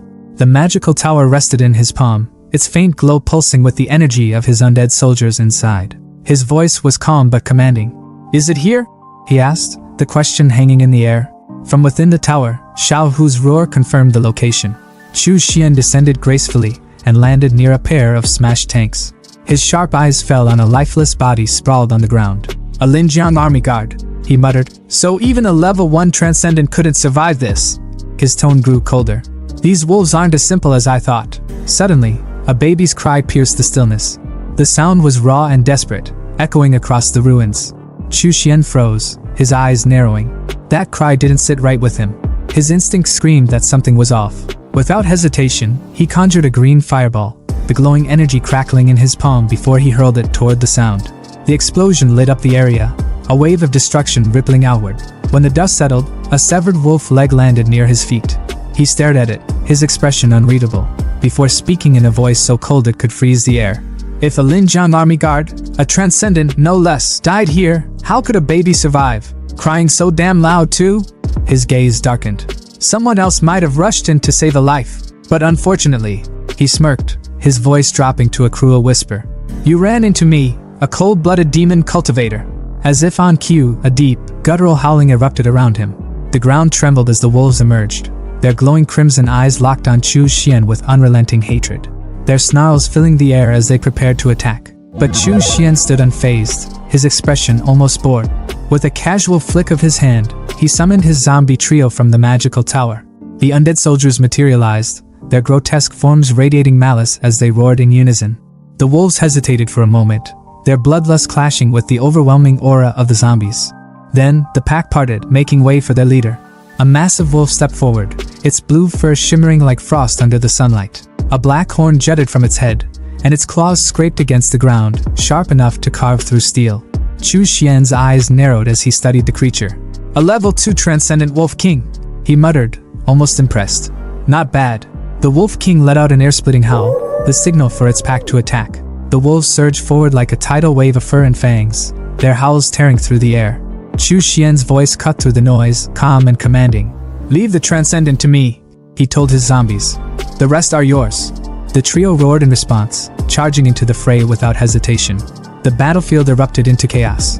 Blood sprayed as claws met bone, teeth tore into flesh, and the undead soldiers fought with a ferocity that matched the wolves' savage attacks. The ground was littered with bodies as the two sides clashed, either willing to back down. Meanwhile, Chu Xian faced the Wolf King head-on. The massive creature lunged at him with its powerful jaws, but Chu Xian sidestepped effortlessly, his movements fluid and precise. "Good teeth, strong bones," he muttered with a smirk. "You pass." The Wolf King snarled, its crimson eyes blazing with fury as it launched another attack. But Chu Xian was already one step ahead. Channeling his chi energy, he unleashed a bloodworm spell, the crimson energy coiling like a whip around the beast's jaw. With a flick of his wrist, he slammed the Wolf King into the ground, the impact sending shockwaves through the battlefield. Dust and debris flew everywhere as the creature groaned, momentarily stunned. Chu Xian walked toward it, his expression cold and calculating. "It survived my attack," he noted, tilting his head slightly. "Its physique is impressive. Pass." He glanced back at his zombie trio, their grotesque forms tearing through the remaining wolves with ease. The pack was no match for the undead soldiers, and soon the battlefield was silent again, save for the groans of the injured Wolf King. Chu Xian turned to his soldiers and spoke with quiet authority. "Carry them all back to the hotel," he ordered, his voice cutting through the aftermath like a blade. Meanwhile, elsewhere in the city, a tank screeched to a halt at the site of the earlier battle. 3 men stepped out, their faces grim. 2 wore black security uniforms, while the third, a man in a sleek black suit, knelt beside the wreckage. His sharp eyes scanned the area, taking in the scene. "How is this possible?" he muttered, his voice tinged with disbelief. "The vehicle, the supplies, the body of our Linjiang army brother, all gone." Raising his hand, he summoned a green glow of energy. "My talent is wood spirit," he explained, "which allows me to communicate with plants and gather information." Placing his glowing palm against a nearby tree, he closed his eyes and let the visions flood his mind. He saw the battle as if through the tree's eyes, zombies dragging away wolf carcasses, a man driving a truck full of supplies. His eyes snapped open as he stumbled back, the glow fading from his hand. "There was a fight here," he said, his voice shaking. "1 human, 3 zombies, and a pack of wolves. The human escaped, and the wolves suffered heavy losses. The Wolf King, it was a level 2 transcendent. Who could walk away from this unscathed?" One of his subordinates, a man in a cap, spoke up. "We've been in Donghu City for a while now," he said grimly. "There are no level 3 transcendent here, and it's impossible for someone to gather enough resources to reach level 4 on their own." He placed a hand on the suited man's shoulder and added, "The waters here are deep and full of mysteries. First, high-level zombies appear, and now this, another strong individual we don't even know if we can trust." The man in suit thinks that the person in the tree vision is similar to Chu Xian's, so the guy in suit is actually the guy with sunglasses who got his ass saved along with his 2 companions by our protagonist a while back then on the rooftop. Back at Chu Xian's base, the once ruined mall was now a thriving farm. Crops flourished under the glow of spirit energy, the air thick with the promise of life. In the center of it all, Chu Xian stood within a glowing magical circle, golden light swirling around him. "The fog array and spirit gathering array are complete," he declared.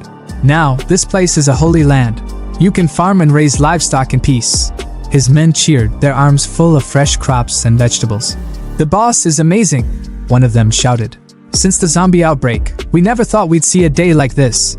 Chu Xian turned away, his mind already on his next move. "This land will be managed by the Spirit Dog Gang to improve food quality," he thought. "But as for the demon spirit plant I want to grow." He entered a dark, ominous room where the injured Wolf King was bound. The creature growled weakly, its body wrapped in sharp, bloodthirsty vines that tightened with every movement. Chu Xian's eyes gleamed with ambition as he stepped closer. "Spirit flower," he said, his voice low and full of resolve. "My path to building my foundation rests on you." The streets of Qinghe City were alive with the buzz of daily life, people moving about their mundane routines, blissfully unaware of the storm brewing right under their noses. Among the crowd, a figure cloaked in black moved with quiet determination. Chu Xian, his hat pulled low to obscure his face, walked silently, his mind racing. The spirit flower had been planted on the blue sea star and would only mature when the blood mirror was restored. His mission this time was crystal clear, to obtain magic skills suitable for the foundation period. As he activated his hearing technique, the range of his red aura expanded, thanks to his snail companion's recent glow-up. The glow wasn't just for show, it meant business. Chu Xian muttered under his breath that he needed to find a disciple of the Wuji sect to connect with Lu Junxiong. It didn't take long for his technique to pick up a conversation. 2 cloaked figures were talking in hushed tones nearby. It wasn't hard to figure out who they were. Melon Guy and Brunette, Chengge and Wei Hua. Melon Guy's voice came through first, his tone laced with worry as he asked if Zhang Cheng would even show up. Chu Xian smirked to himself, the thrill of the hunt lighting up his thoughts. "Found them." Brunette's voice was steady, urging caution. They couldn't afford to get caught, or worse, betrayed. But Chu Xian scoffed under his breath. Caution wasn't going to cut it. Even if Zhang Qing wasn't a traitor, trouble would follow him like a bad smell. Adjusting his hat, Chu Xian decided it was best to keep his distance for now. He'd deal with them when the time was right. The street's calm was shattered when a head, wrapped in white cloth, was tossed onto the ground. The crowd gasped in horror, their murmurs filling the air like static. A tall man with striking blue hair stepped forward, oozing an aura of menace. With a smug grin, he introduced himself as Ouyang Hao, the Shigang sect's 4th disciple. His voice was loud and commanding as he declared his mission, hunting down the remnants of the Wuji sect. The head on the ground? Zhang Cheng's.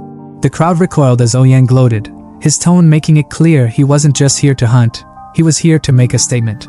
When one brave, or foolish, soul in the crowd dared to question his actions, Ouyang silenced him in the blink of an eye, slicing the man's hands clean off. His expression was cold, his voice even colder.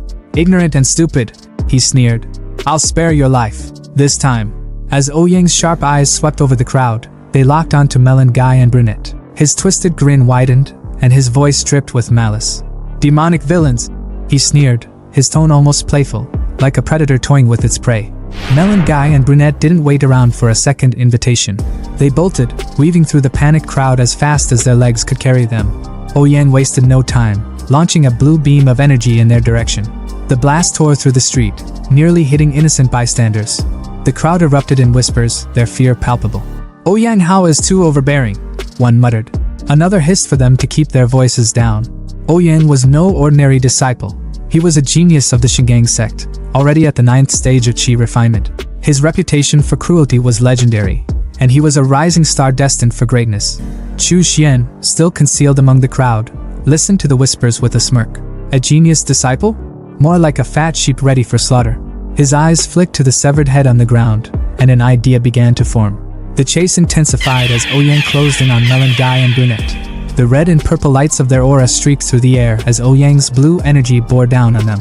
With a flick of his hand, Ouyang unleashed his spiritual sword finger technique. The sheer force of it sent waves of panic through the duo. They thought it was all over, until a crimson shield suddenly appeared, blocking the attack. High above, Ouyang hovered on his flying sword, his eyes narrowing as he glared at the figure who had intervened. The man stood tall, his presence commanding. "Have you forgotten me so quickly?" he asked, his voice steady and cold. "I am Zhang Qing. I've returned to claim your eyes." Melon Guy froze. "Zhang Qing? But how?" It didn't make sense. Ouyang wasn't buying it either. His voice dripped with scorn as he drew his second sword. "You're playing tricks," he growled. With his attention diverted, Brunette and Melon Guy took the opportunity to escape, disappearing into the chaos. Ouyang's focus snapped back to the imposter. "Demonic cultivators always have tricks," he sneered. "You let my prey escape. If you don't satisfy me, I'll make your life worse than death." But Chu Xian, now disguised as Zhang Qing, wasn't fazed. His crimson eyes glowed ominously as he laughed. "You've got it all wrong. You're the prey here." The tension snapped like a drawn bowstring as Chu Xian's zombie trio emerged, charging toward Ouyang with unrelenting force. But Ouyang moved like a storm, cutting through them with ease. His sword aura was relentless, indestructible, or so he thought. When he finally reached Chu Xian, ready to deliver the killing blow, his blade was stopped midair by something unexpected. A steel blood worm coiled around the blade like a living chain, its metallic body impervious to the sharp edge. Ouyang's eyes widened in disbelief. The worm had evolved. Chu Xian wasted no time, activating his blood-binding skill. The worm wrapped itself around Ouyang's body, tightening like a vice. But Ouyang wasn't done. "Interesting," he said, his grin returning. With a burst of golden energy, he activated a Shingang sect secret skill. "Release!" The energy shattered Chu Xian's binding, and Ouyang's aura flared brighter than ever. With his chi energy gathered at his fingertips, he prepared to unleash his ultimate move. "Your little tricks end here," he spat. Chu Xian's grin widened. "Is this your trump card? Looks impressive. I've been waiting for a decent opponent." Ouyang charged, his voice echoing as he screamed the name of his killer technique. "Shingang Absolute Sword Finger!" The air crackled with raw energy as he closed in on Chu Xian. But in a flash of smoke and chaos, everything changed. Ouyang froze mid-attack, his finger piercing nothing but air. Behind him stood Chu Xian, his zombie Xiaolong by his side. Ouyang's chest, however, was no longer whole. A gaping hole had been drilled through him by Xiaolong's devastating fist. This kinda reminded me of a scene from One Piece. Blood poured from the wound as Ouyang dropped to his knees. His voice trembled, weak and broken. "How is this possible? Who are you?" Chu Xian removed his Zhangqing disguise with a flourish, his cold voice cutting through the air. "The sex genius is just that." Back at the Wuji sex hideout, Melon Guy and Brunette reported their escape to Master Lu. "It must have been Chu Xian!" Melon Guy exclaimed, his voice filled with awe. "Senior brother Chu saved us twice." But Master Lu wasn't impressed. His voice was sharp as he barked his orders. "This kind of disciple must not be allowed to cause trouble. Where did you meet Ouyang Hao? Take me to rescue him now." A voice cut through the tension like a knife. "No need." Chu Xian stepped into the room, holding Ouyang Hao's severed head like a trophy. His voice was calm, almost casual. "Wuji Sexji Refinement Disciple Chu Xian greets Uncle Lu." Melon Guy's voice bursts with uncontainable excitement, practically shaking the air around him as he yells, "Senior Brother Chu? You're alive? That's freaking amazing." His joy is so raw it's almost infectious. But the brunette standing next to him isn't as animated. His gaze locks onto the severed head dangling from Chu Xian's hand. The shock on his face is undeniable as he points at it, his words coming out slow and full of disbelief. "Is that Ouyang Hao?" Chu Xian's expression doesn't change. He's as calm as someone discussing their dinner plans. "Well, I took the chance to avenge junior brother Zhang Qing," he says casually, as if holding the head of a once feared genius isn't a big deal. Because for him, it isn't. Master Lu steps forward, his tone a mix of pride and amazement, unable to hide how impressed he is. "Chu Xian, you've grown up so quickly. When the sect was destroyed, you were only at the 4th stage of qi refinement, barely scraping by. And now you've killed Ouyang Hao? That can only mean you've reached at least the 9th stage." At this, Melon Guy's face twists comically, his eyes so wide they look like they might pop out of his head. Ninth stage? His voice is a stammer, disbelief dripping from every word. Even the brunette, who had been silent up until now, flinches, his expression betraying his struggle to process what he's just heard. Master Lu's pride deepens, his voice booming with satisfaction as he steps closer to Chu Xian. Great. I never thought talent like yours would come from the Wuji sect. It's truly a blessing for us. Chu Xian, stay with us at the Wu family estate. I'll do everything I can to help you break through to foundation." But Chu Xian, ever the lone wolf, shakes his head. His tone is steady, carrying a quiet but unshakable resolve. "I appreciate your kindness, uncle, but I intend to rely on my own strength to reach the next stage."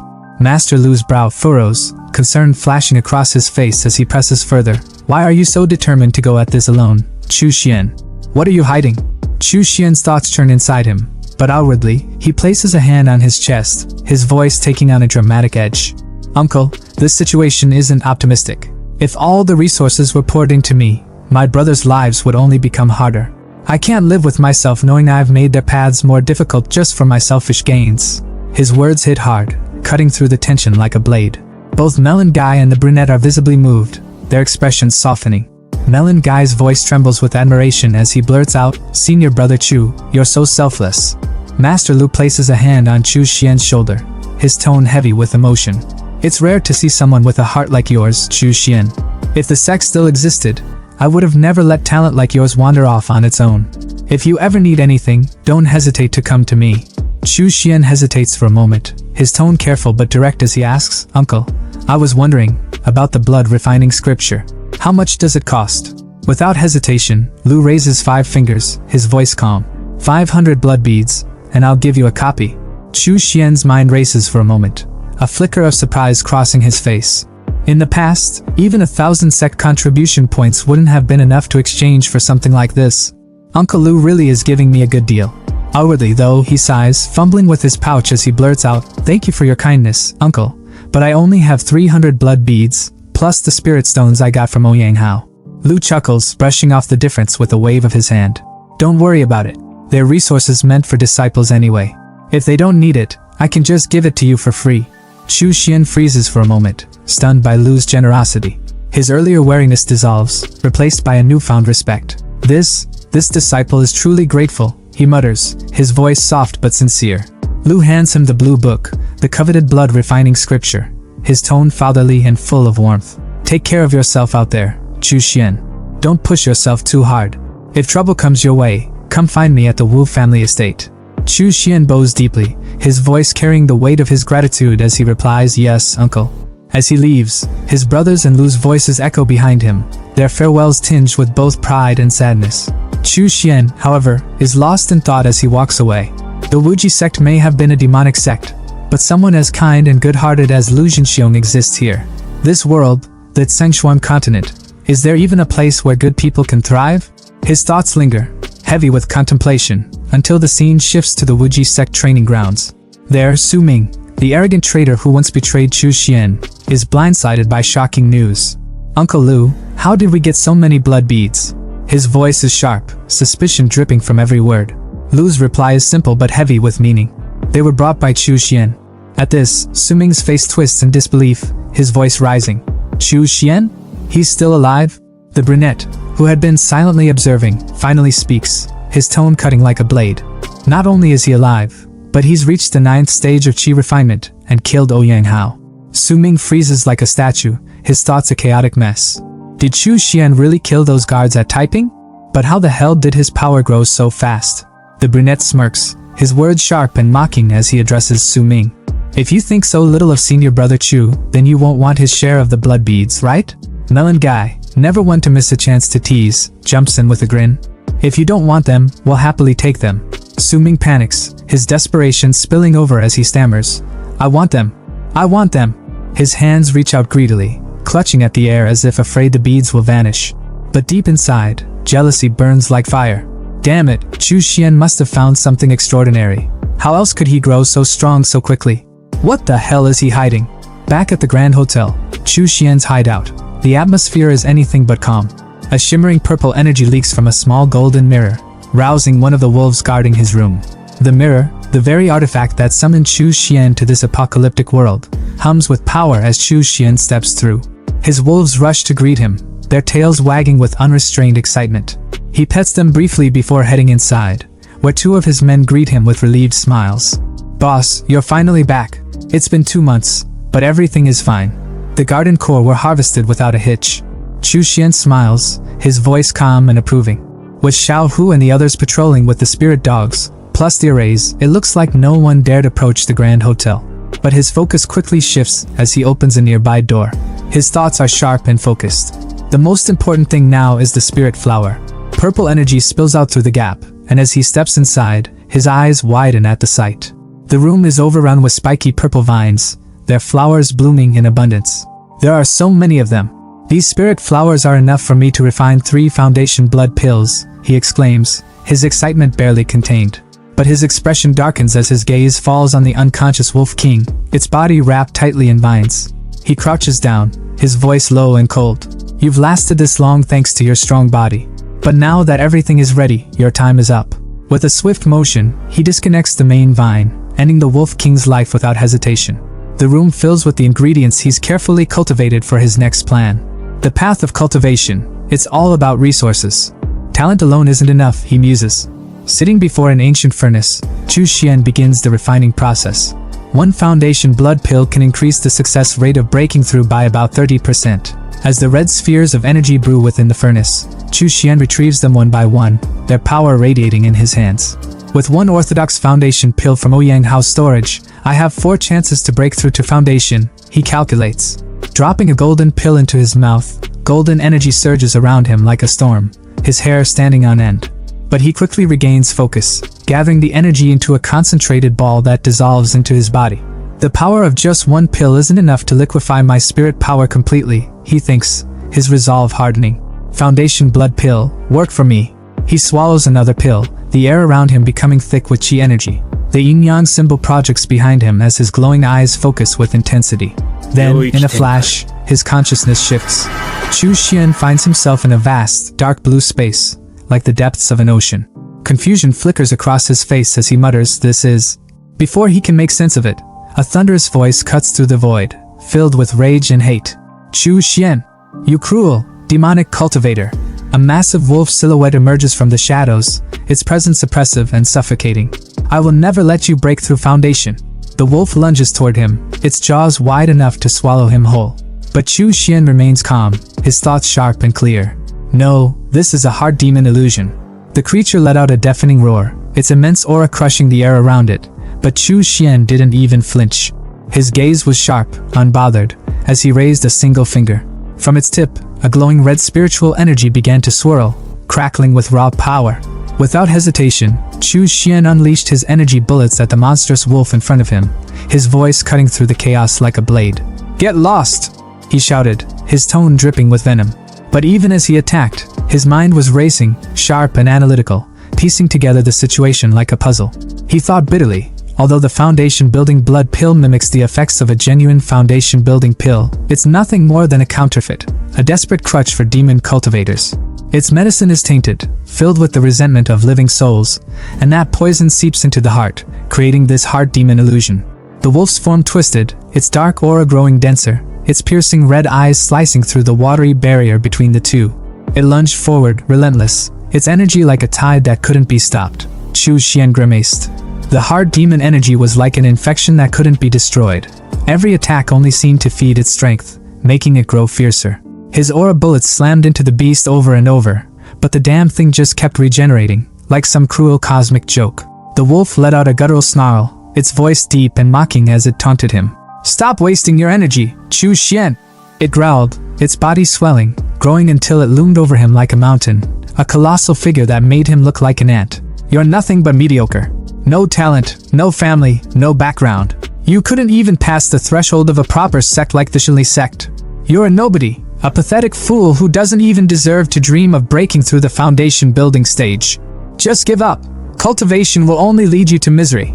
Chu Xian's eyes burned with defiance. His fists clenched so tightly his knuckles went white. "Discuss the Tao? Fine then. So you want to talk about the Tao?" He spat back, his voice cutting through the wolf's tirade. The beast's voice rumbled like thunder. "The sage is merciless, treating people as livestock. The righteous sects monopolize resources, locking the weak in chains and reinforcing class divides. Following the so-called righteous path leads nowhere. It's a road to insignificance." Chu Xian's lips curled into a smirk, his eyes fierce as he pointed a finger at the creature. "And yet, the path of demon cultivation is no better," he fired back. "You seize the essence of heaven and earth, drain the vitality from all things, and call it power? How could such an unorthodox path lead to true success?" The wolf's massive claw, crackling with blue lightning, came crashing down toward him, but Chu Xian didn't even blink. He stood tall, arms outstretched, his voice rising above the chaos. "If the heavens won't give it to me, I'll carve my own path. I'll dominate, even if it means wading through rivers of corpses. I now possess the blood mirror destiny and the resources of an entire planet. I, Chu Xian, will defy the heavens themselves and rewrite my fate." The wolf hesitated for a fraction of a second, but it was enough. Its massive form began to crack, its skin rotting away in an instant, leaving behind only a pile of shattered bones.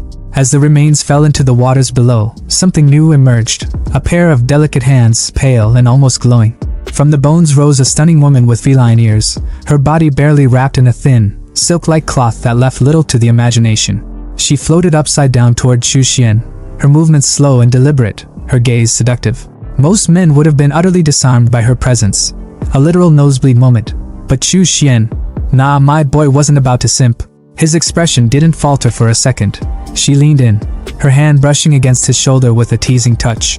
Her voice was smooth, almost hypnotic, as she whispered, "Chu Xian, you were never inherently evil. Think back to why you began cultivating in the first place." She floated behind him, pressing herself against his back, her breath warm against his ear. "When you first crossed over, you were oppressed, living on the edge of survival, willing to do anything for power. But now, look at you. You're already the strongest in Donghu City. No one can threaten you anymore." She moved in front of him, her silk falling away completely, leaving her entirely exposed, but Chu Xian only frowned, unimpressed, almost disappointed. Her voice dripped with temptation as she said, "Power, wealth, beauty, it can all be yours. Stop fighting, and you can enjoy everything life has to offer." Chu Xian's smirk returned, sharp and unyielding. His voice was steady and cold as he replied, "As expected of the infamous hard demon illusion. You almost had me, but this little performance of yours?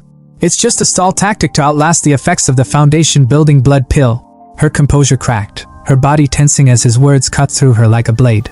He raised his hand, revealing a crimson pill glowing with ominous energy. Without hesitation, he popped 2 of them into his mouth, swallowing them down like candy. His body erupted with fiery energy, his aura exploding outward as flames began to consume him. The woman's eyes filled with panic as she screamed, "You're insane! You actually dared to swallow 2 foundation-building blood pills at once? The spiritual power might grow, but the resentment of the living souls will only make me stronger. You'll die an even more miserable death." Chu Xian's lips curled into a menacing grin, his aura now overwhelming, his presence dominating. "No," he said calmly, his voice cutting through her panic like a knife. "I'm done wasting time with you. This little illusionary discussion of the Tao. It's reminded me of one thing. No reason, no obstacle, no force can stop the spirit of human progress." His body trembled slightly as fiery wings burst from his back, flames engulfing him completely. He shot into the air like a phoenix, leaving an explosion of fire in his wake. His eyes now glowed a blazing red as he hovered above her, his voice booming with power and conviction. "No reason can stop me." The woman, unable to withstand the searing heat of his flames, muttered weakly, "You've won." Ek. Her voice trembled with defeat, her seductive demeanor completely shattered. But Chu Xian wasn't done. Raising a hand, he summoned his flames, his expression cold and merciless as he aimed his power at her. She fell to her knees, begging, her voice desperate. Chu Xian, I'll stop. I won't obstruct your breakthrough anymore. What more do you want from me? His voice was deathly calm, his aura suffocating. I'm just curious, he said, his tone sharp and cutting. Whether the blood fiend magic refining scripture can burn away this hard demon of yours. Chu Xian clenched his fist, and his magic lashed out like a serpent, wrapping tightly around the catgirl. She screamed in agony, her cries echoing through the space, the heat of his magic searing her skin.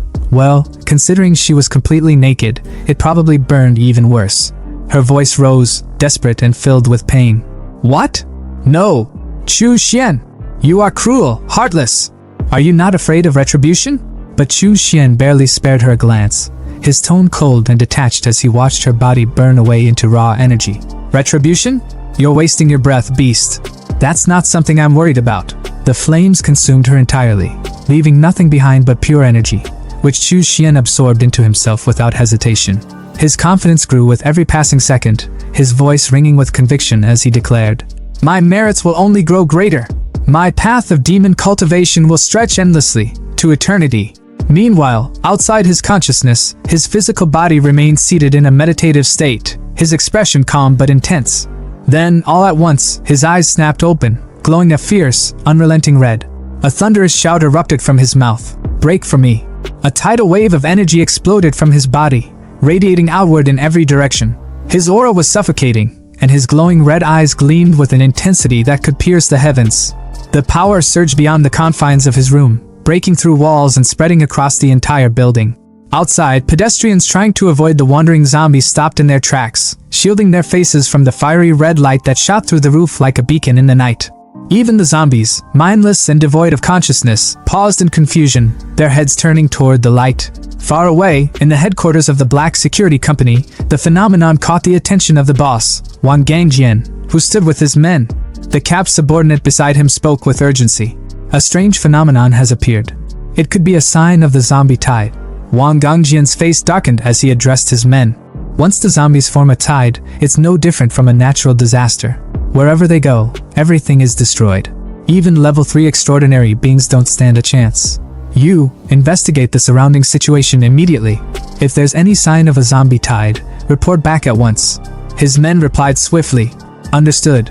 Back in Chu Xian's room, the energy began to stabilize. Surrounded by the red glow of his aura, Chu Xian's lips curled into a triumphant smile. His voice was filled with excitement, yet there was an eerie calm to it. I've broken through. Foundation building level 1. He laughed softly, almost in disbelief. To think, becoming a foundation building cultivator means an additional 100 years to my lifespan. I've truly transcended the ordinary now. His smile grew wider as he continued. From now on, I can fly without the aid of external tools. And not just that, I can refine a personal magic weapon, binding it to my soul so it grows alongside me. It'll be leagues stronger than any ordinary magic tool. He reached for the Blood Fiend Magic Refining Scripture, the book Master Lu had sold to him. Flipping through its pages, his eyes rested on a specific section, and he muttered, In the Blood Fiend Magic Refining Scripture, the most suitable weapon for me is the Soul-Devouring Rope. The text described its terrifying abilities. Once activated, the rope could launch a piercing attack, targeting the soul directly, and its wielder could control it with precision. The crafting process, however, was no small feat. The rope required hot steel as its base, combined with rare materials like white bone bamboo, the soul of a powerful being, and 6 other components, including intoxicating vine. The refinement process alone would take 36 days.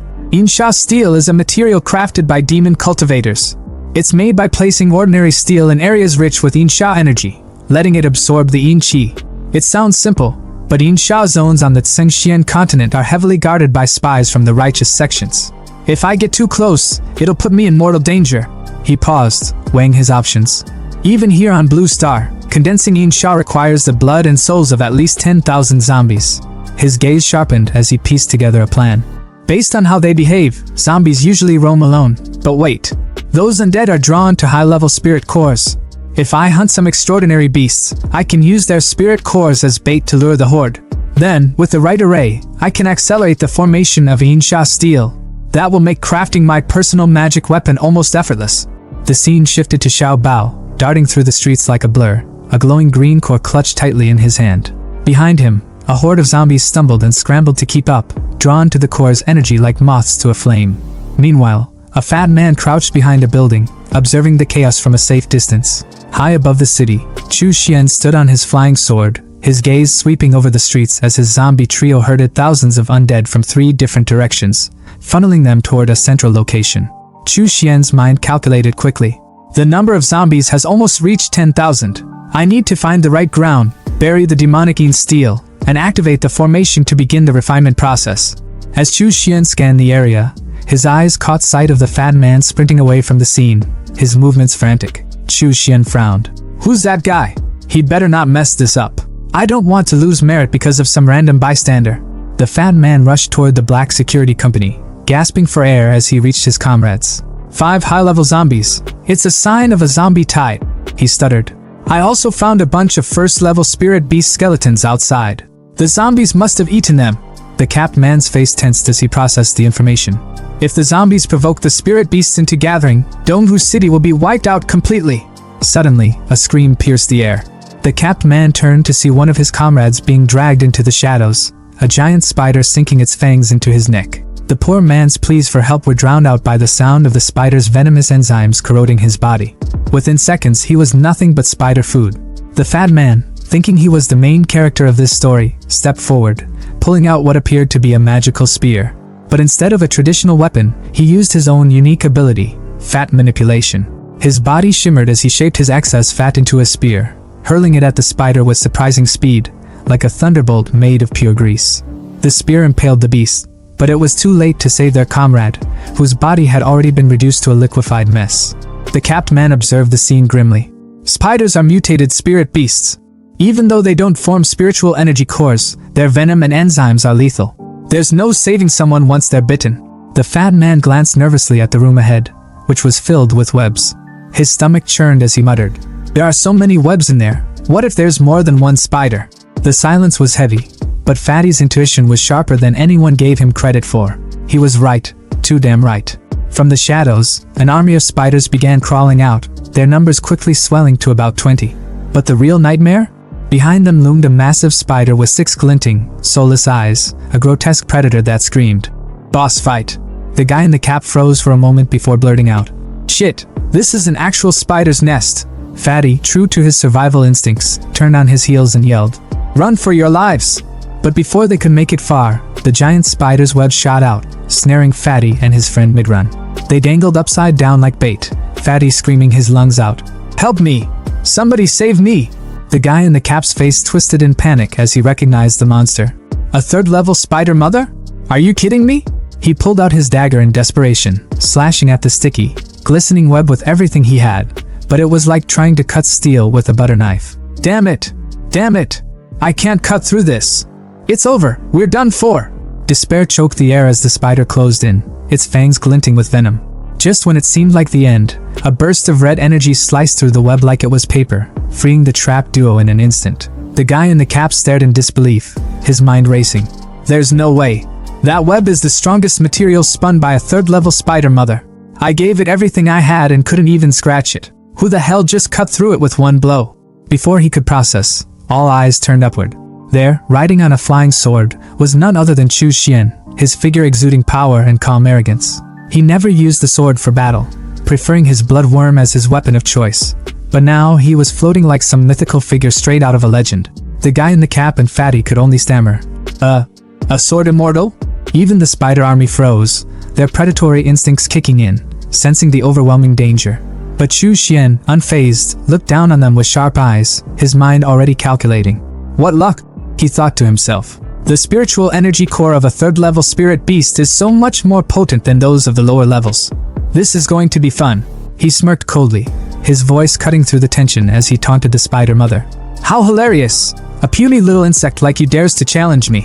Without waiting for a response, he summoned his magical tower, and with a commanding voice, called out, "Come forth!" Descending from the sky like harbingers of doom, Chu Xian's zombie trio landed with an earth-shaking impact. What followed was nothing short of a massacre. The zombies tore through the spider army with inhuman strength and terrifying efficiency. Each swing of their fists, and every burst of power was a sick montage of destruction that left even the guy in the cap slack-jawed. "He can control zombies?" he muttered, his voice trembling. Fatty, on the verge of fainting, pointed shakily. "Wait, those zombies, weren't they the ones leading the zombie tide earlier? Does that mean the tide was caused by a human?" The spider mother, realizing the dire situation, shot a web directly at Chu Xian, desperate to turn the tide. But Chu Xian simply raised a hand, purple energy crackling at his fingertips. "Hellfire explosion!" he roared, unleashing a fiery blast of purple flames that incinerated the web midair. The flames devoured the silk as if it were nothing, leaving nothing but ash. The spider mother screeched in fear and turned to flee. But Chu Xian's laughter echoed like a sinister thunderclap. "Run? You think you can escape from me?" The flames intensified, consuming the spider mother as she writhed in agony, her screams fading into silence. The zombie trio stood motionless, watching the carnage with eerie detachment, as did the two black security members, frozen in awe and terror. When the flames died down, the spider mother's corpse lay charred, her body yielding 3 glowing green energy cores and a glimmering silk thread. Chu Xian retrieved the loot effortlessly with his magic, inspecting the silk with fascination. "Tempered by hellfire, and it's become even stronger? What a surprise. This will be perfect material for the soul-killing rope." Handing the energy cores to his zombie trio, he ordered. "Use these to attract more zombies. Let's keep the tide rolling." Turning back, his expression darkened, and the two men felt every nerve in their bodies scream in fear. They knew. The zombie tide, the thing that had terrorized them and countless others, was caused by this man. And now, he was looking at them with a cold, suffocating aura. Was he going to silence them for knowing too much? Chu Xian's voice, sharp and icy, cut through their thoughts. "Are you two with the black security company?" They immediately dropped to their knees, bowing frantically. Yes. Immortal, we thank you for saving us." Chu Xian's eyes narrowed as he thought to himself. "They're terrified. Good. Makes things simpler." Without breaking his intimidating demeanor, he commanded, "Leave this place immediately. Go back to your people and tell them this. No one is to come within a kilometer of this area. If anyone dares to disobey."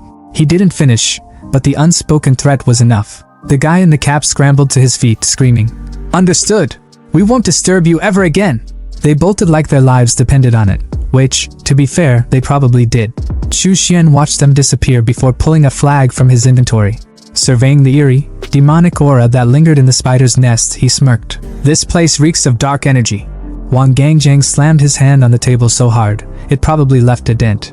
His voice boomed through the room, absolutely drowning out any other noise. "Flying with a sword? Controlling zombies? Freaking mastering fire? And even slicing through the threads of a level 3 spider mother? Are you seriously telling me there's someone this insane running around Dongwu City?" His mind raced as the reports from his men replayed vividly in his head, like a bad movie he couldn't turn off. He remembered the scene of 3 zombies absolutely decimating a wolf pack. Wait, zombies. His eyes narrowed, connecting the dots. Controlling zombies, wasn't there that incident on the highway? The one where a whole pack of wolves got wiped out by some transcendent who could control the undead? His voice trailed off, but his suspicion only grew heavier. Capped guy, leaning back like he had zero cares in the world, chimed in with his usual nonchalant tone. "Right. Could it be the same dude?" Fatty, on the other hand, nearly leapt out of his chair, his voice cracking with disbelief. "So you're telling me we've got a level 3, no, maybe even level 4 transcendent just casually hanging out in Dongwu City?" Wang Gangjang rubbed his chin, his eyes narrowing as he shut them tightly, deep in thought. This wasn't just some random transcendent flexing their power for fun. This guy's strong, no doubt about it. But provoking a zombie tide? That's not just some reckless move. What's their endgame? His voice dropped, heavy with the weight of his realization. If things go south, the survivors of Dongwu City are screwed. Utterly and completely. Fatty, bless his naive heart, jumped to defend Chu Xian, his voice loud and unwavering, though maybe a little too hopeful. "No way. No one's insane enough to destroy a city over a disagreement. That's some cartoon villain shit." Cap Guy nodded in agreement, his voice calm but firm. "Exactly. He saved me and Brother Tang. He doesn't seem like the type to go full evil mastermind on us." But Wang Gangjang wasn't about to sit around debating vibes. The man stood tall, his energy shifting as his tone turned sharp and unyielding. "Enough. I'm going there myself to figure out his intentions." Cap Guy immediately shot up, panic lacing his voice. "Brother, that's way too dangerous." But Wang Gangjang waved him off without hesitation, shaking his head like a man who had already made peace with his decision. "Dangerous? There are hundreds of lives at Black Blade Security riding on this. As their leader, I don't get the luxury of playing it safe. His aura shifted dramatically, a golden light radiating from his body like he just powered up in a video game. Stay here. I'll try to negotiate with him, convince him to lead the zombie tide away from the city. But if I fail, his voice grew heavier, the weight of his responsibility pressing down on everyone in the room. You all evacuate Donghu City. I'll use my strength as a level 2 transcendent to buy you as much time as I can. Determined, resolute, and maybe just a little reckless, Wang Gangjang left, his massive tank-like truck rumbling as it carried him straight into Chu Xian's zone. As he approached, an eerie black aura with a red glow greeted him, blanketing the area in a suffocating atmosphere. He stepped out of his truck, immediately hit by the oppressive energy. His heart sank as he muttered to himself, "Why the hell is it so foggy all of a sudden? Is this another one of his tricks?" Reaching for his walkie-talkie, he cursed under his breath when it crackled uselessly. Damn it! Why now? The silence was deafening, unnatural. His instincts screamed at him that something was off. Tens of thousands of zombies gathered here, yet it's dead quiet? That makes zero sense. The unease clawed at his chest until a voice, cold and sharp, cut through the gloom like a blade. "You're with Black Blade Security, aren't you?" Chu Xian's voice carried an icy authority that made Wang Gangjang's blood run cold. Descending from the sky on his flying sword, Chu Xian's presence was nothing short of overwhelming. "Didn't your colleague warn you not to come near? This place is dangerous." Wang Gangjang's heart thudded in his chest as he stared at the transcendent before him. He's the one," he muttered internally, barely able to process the pressure radiating from Chu Xian. Summoning the courage to speak, his voice trembled slightly. I came because I'm worried this zombie tide could threaten the survivors. I had to see the situation for myself." Chu Xian's gaze was piercing, almost mocking. "Humph, then let me show you." With a casual wave of his hand, the fog cleared, revealing a mountain of zombie corpses piled high like some grotesque monument. A red beam of energy pulsed ominously behind Chu Xian, who hovered above it all on his sword. Wang Gangjang's jaw dropped, words failing him as he took in the scene. This is insane." Chu Xian's cold voice pulled him out of his shock. "Any zombie or spirit beast that steps into this area will never leave alive. That's all you need to know." Without another word, Chu Xian walked away, leaving Wang Gangjang to process the sheer power he had just witnessed. Driving back to his base, Wang Gangjang's grip on the steering wheel was tight, his mind racing. His men's voices crackled through the walkie-talkie, their worry evident. "Brother, what's the situation? Are you okay?" Taking a deep breath, he finally replied, his tone steady but laced with relief. "Everything's fine now. There's no need to worry about the zombie tide. In fact, Donghu City might just be the safest place in the future." 2 days later, Chu Xian stood before a massive volcano, not a real one, but a horrifying construct made entirely of zombie corpses, with red energy oozing like lava. Hovering on his sword, he smirked. "It's time to see the results." Releasing his blood worm into the sea of energy, it slithered through the crimson glow, finally grasping the Yin Sha steel from its depths.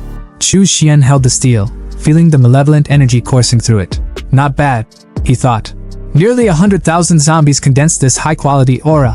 Finally, I have all the materials I need for the soul-binding rope.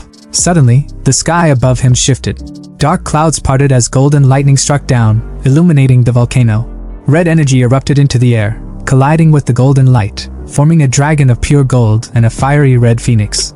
The two celestial beings spiraled above him, their forms radiant and awe-inspiring. Chu Xian's grin widened as he realized what was happening. Dragon and phoenix auspicious clouds, cleansing soul golden rain. He could barely contain his excitement. This phenomenon is even grander than the last. Golden rain began to fall, and Chu Xian felt its power seep into his very soul. His mind cleared, his cultivation advancing rapidly. My soul has doubled in strength, he thought, shielding his eyes from the blinding light. This golden rain is like enlightenment. My control over corpses has skyrocketed. Truly, this phenomenon is boundless. Even the wild grass around him began to glow, benefiting from the rain's mystical energy. Heh, he chuckled. Even the plants here owe me one. Maybe some unique spiritual life will emerge in the future. 3 months later, Chu Xian's base was thriving. His men worked the fields, a stark contrast to the apocalyptic chaos outside. In his room, Chu Xian sat cross-legged, a whip lying in front of him on a glowing magic circle. His eyes gleamed with satisfaction as he picked it up. Finally refined, he muttered, wrapping it around his hand. Testing it with a casual flick, the whip exploded against the wall, sending his underlings outside into a panic. What the hell was that? one of them shouted, his voice cracking. Chu Xian smirked, binding the rope to his soul. As expected. It's like an extension of my will. Its potential is unmatched. Opening his blood-refining scripture, he began planning his next steps. The Blood Fiend Refining Demon scripture is divided into 9 layers, each tied to the levels of foundation establishment. Each level unlocks a new spell, and with yin energy, their effects increase exponentially. For most, this amplification was meaningless. But for Chu Xian, with his endless supply of yin energy, it was a game-changer. Gathering the malevolent energy into vials, he felt the power surge through him. Smirking, he thought, I'll use this yin energy to push my cultivation to the next level. Let's see how far I can go.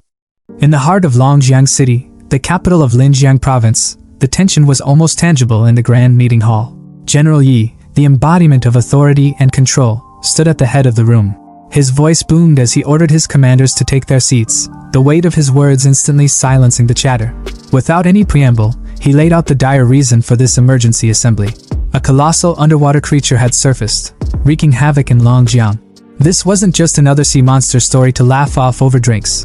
This thing was a leviathan, over 30 meters long, with the power to drag entire ships to their doom. One of his officers, stepping forward, pointed to a projection of the beast's handiwork, a sunken cargo ship, twisted and broken like a child's discarded toy. The grim reality hit harder when the officer confirmed that all 30 crew members aboard had perished. The room buzzed with murmurs of disbelief and fear. One commander declared that the creature was no ordinary beast. It had to be at least level 3, a threat that was far beyond what they usually faced. Another grimly admitted that, given their current military strength, taking it down would be anything but easy. But they couldn't just sit idly by while this monstrosity terrorized Longjiang. General Yi slammed his fist down, his voice cutting through the tension like a blade. Their mission wasn't to kill the creature, not yet, but to drive it away, to make it fear the Linjiang army's might. The hall echoed with their unified cry as every commander stood and saluted, ready to carry out their orders. An older man, his voice cautious but filled with purpose, stepped forward. He suggested reaching out to a cultivator he knew of in Donghu City, someone with the power to take on such a beast. General Yi, however, dismissed the idea with a calm arrogance. He acknowledged that extraordinary individuals existed across the empire, but no single man, no matter how powerful, could surpass the might of his 100,000-strong army. Besides, this cultivator was elusive, a shadow that came and went without a trace. Where could they even begin to find him? The idea was left to hang in the air, unanswered, as General Yi moved on to more immediate concerns. Meanwhile, in the MURIM world, Chu Xian sat in a quiet cafe, the picturesque balcony offering a stark contrast to the tension in Longjiang. The waiter approached, handing him a steaming cup of tea. Chu Xian, playing the role of a curious traveling merchant, casually asked about the tea house's name change. The waiter hesitated, his nervousness palpable as he explained that the Wu family, the former owners, had been accused of sheltering remnants of the Wuji sect. Their property had been seized by the Shingang sect in a swift and ruthless move. Chu Xian, though outwardly calm, felt a pang of inevitability. He had seen this coming. The Wu family had drawn too much attention, and trouble had finally caught up with them. He wondered how the remaining members, those who had hidden within the family, were faring now. Leaning into his carefully crafted role, Chu Xian feigned shock, his voice tinged with just the right amount of fear. He asked if the so-called demon cultivators had been captured, pretending to be worried about his own safety. The waiter eagerly reassured him, explaining that the Shingang sect had teamed up with Jilong Temple to hunt down the remnants of the Wuji sect, driving them into the southern cloud mist mountains. The city, he said, was safe now. Chu Xian let out a theatrical sigh of relief, thanking the waiter before sipping his tea. But his mind was already racing. Among the Wu family's hidden members, only Uncle Lu was a Foundation establishment cultivator. The rest wouldn't stand a chance against their pursuers. This was an opportunity he couldn't pass up. His life-bound artifact, the soul shackling cord, required the soul of a Foundation establishment cultivator to unlock its full potential. The zombies of Blue Star were no longer enough. This was his chance to take what he needed. The misty peaks of Cloud Mist Mountain loomed ahead, shrouded in an eerie stillness. Chu Xian moved silently, his senses sharp. Suddenly, a voice rang out, commanding him to stop. Emerging from the fog were 4 men, their uniforms marking them as disciples of the Shingang sect. Chu Xian's face twisted into a mask of fear, but inside, he was smirking. This was exactly what he had hoped for. One of them was a Foundation establishment 3rd stage cultivator, while the other 3 were mere chi refinement cultivators. A perfect haul. He feigned nervousness, scratching his head as he explained that he was just a rogue cultivator hunting monsters for spirit stones. But the disciples weren't buying it. They accused him of being a demon cultivator, their leader sneering as he admitted the truth. It didn't matter whether Chu Xian was guilty or not. His head was worth sect contributions, and that was all they cared about. They attacked in unison, their fists crackling with electric energy, but Chu Xian was already one step ahead. Their strikes passed right through his body as if he were a ghost. Before they could process what had happened, Chu Xian's afterimage dissolved, and the real him appeared above them, his whip drawn and glowing with deadly intent. In a split second, his whip lashed out, decapitating all 4 men in one swift motion. Their lifeless bodies hit the ground as Chu Xian calmly collected their souls, sealing them into his pouch with his soul-seizing technique. He examined his prize, noting that the Qi refinement souls would strengthen his 10,000 soul banner. But the Foundation establishment soul required special care. He needed a quiet place to refine it properly. Without a second glance at the fallen disciples, he disappeared into the mist, already planning his next move. In the dim, cold silence of a cave, Chu Xian meticulously tightened his grip on the whip in his hands, its surface glowing with an ominous red light. Yet, as the glow flickered and died, his face twisted in frustration. Another failure. Covering his face with his hand, he muttered to himself, his voice laced with disappointment. Failed again. Months of effort, battles, and bloodshed, and still, the soul-shackling cord refused to be refined. His tone turned bitter as he addressed the empty air, as if venting to some invisible presence. A month of slaughter, 4 Foundation establishment cultivators, over a dozen Qi refinement cultivators, and yet none of their souls have been strong enough for this damn whip. He secured the whip to his side with a resigned sigh. Looks like I'll need to hunt someone stronger. Someone whose soul isn't as weak and pathetic as theirs. Just as his thoughts began to spiral, a noise from outside the cave snapped him back to reality. The clashing of weapons and shouts echoed closer. His eyes narrowed. Fighting? Out here? Without hesitation, he strode toward the source of the commotion. Outside, chaos unfolded.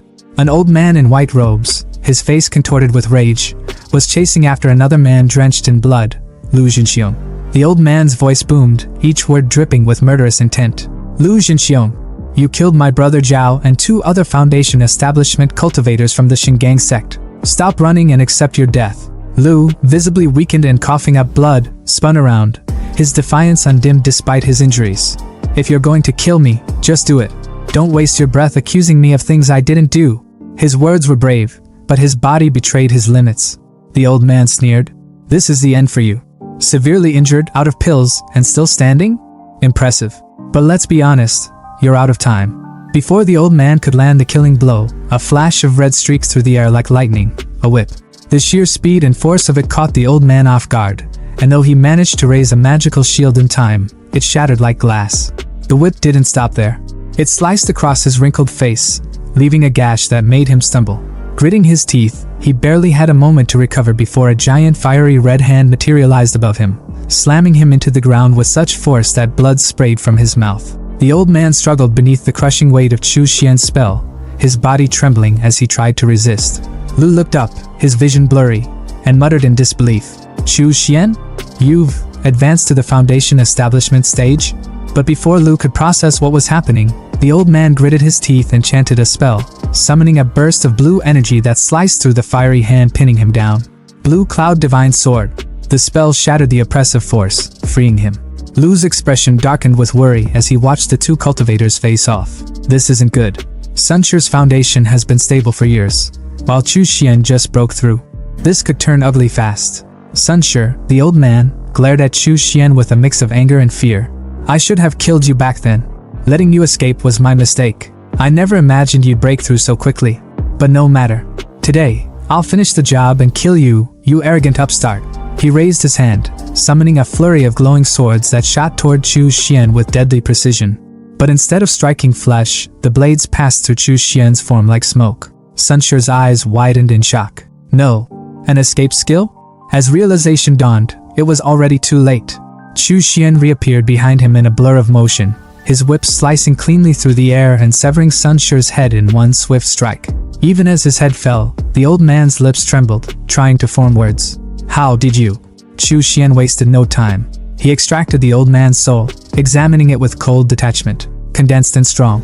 Much better than the trash I've been collecting.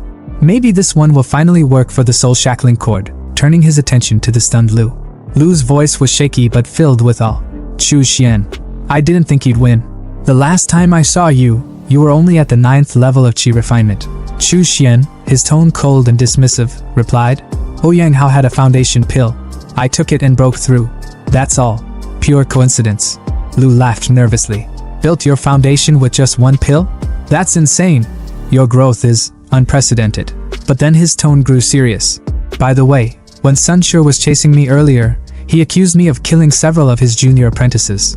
Was that? Chu Xian cut him off without hesitation. It was me. His bluntness made Lu break into a cold sweat. You took them all out? Cultivators who've been at the foundation stage for years? That's incredible. If I bring you to the ancestor, I'm sure you'll be made a personal disciple. Chu Xian remained stoic. Speaking of the Golden Core ancestor, is there any news? Lu nodded. Yes.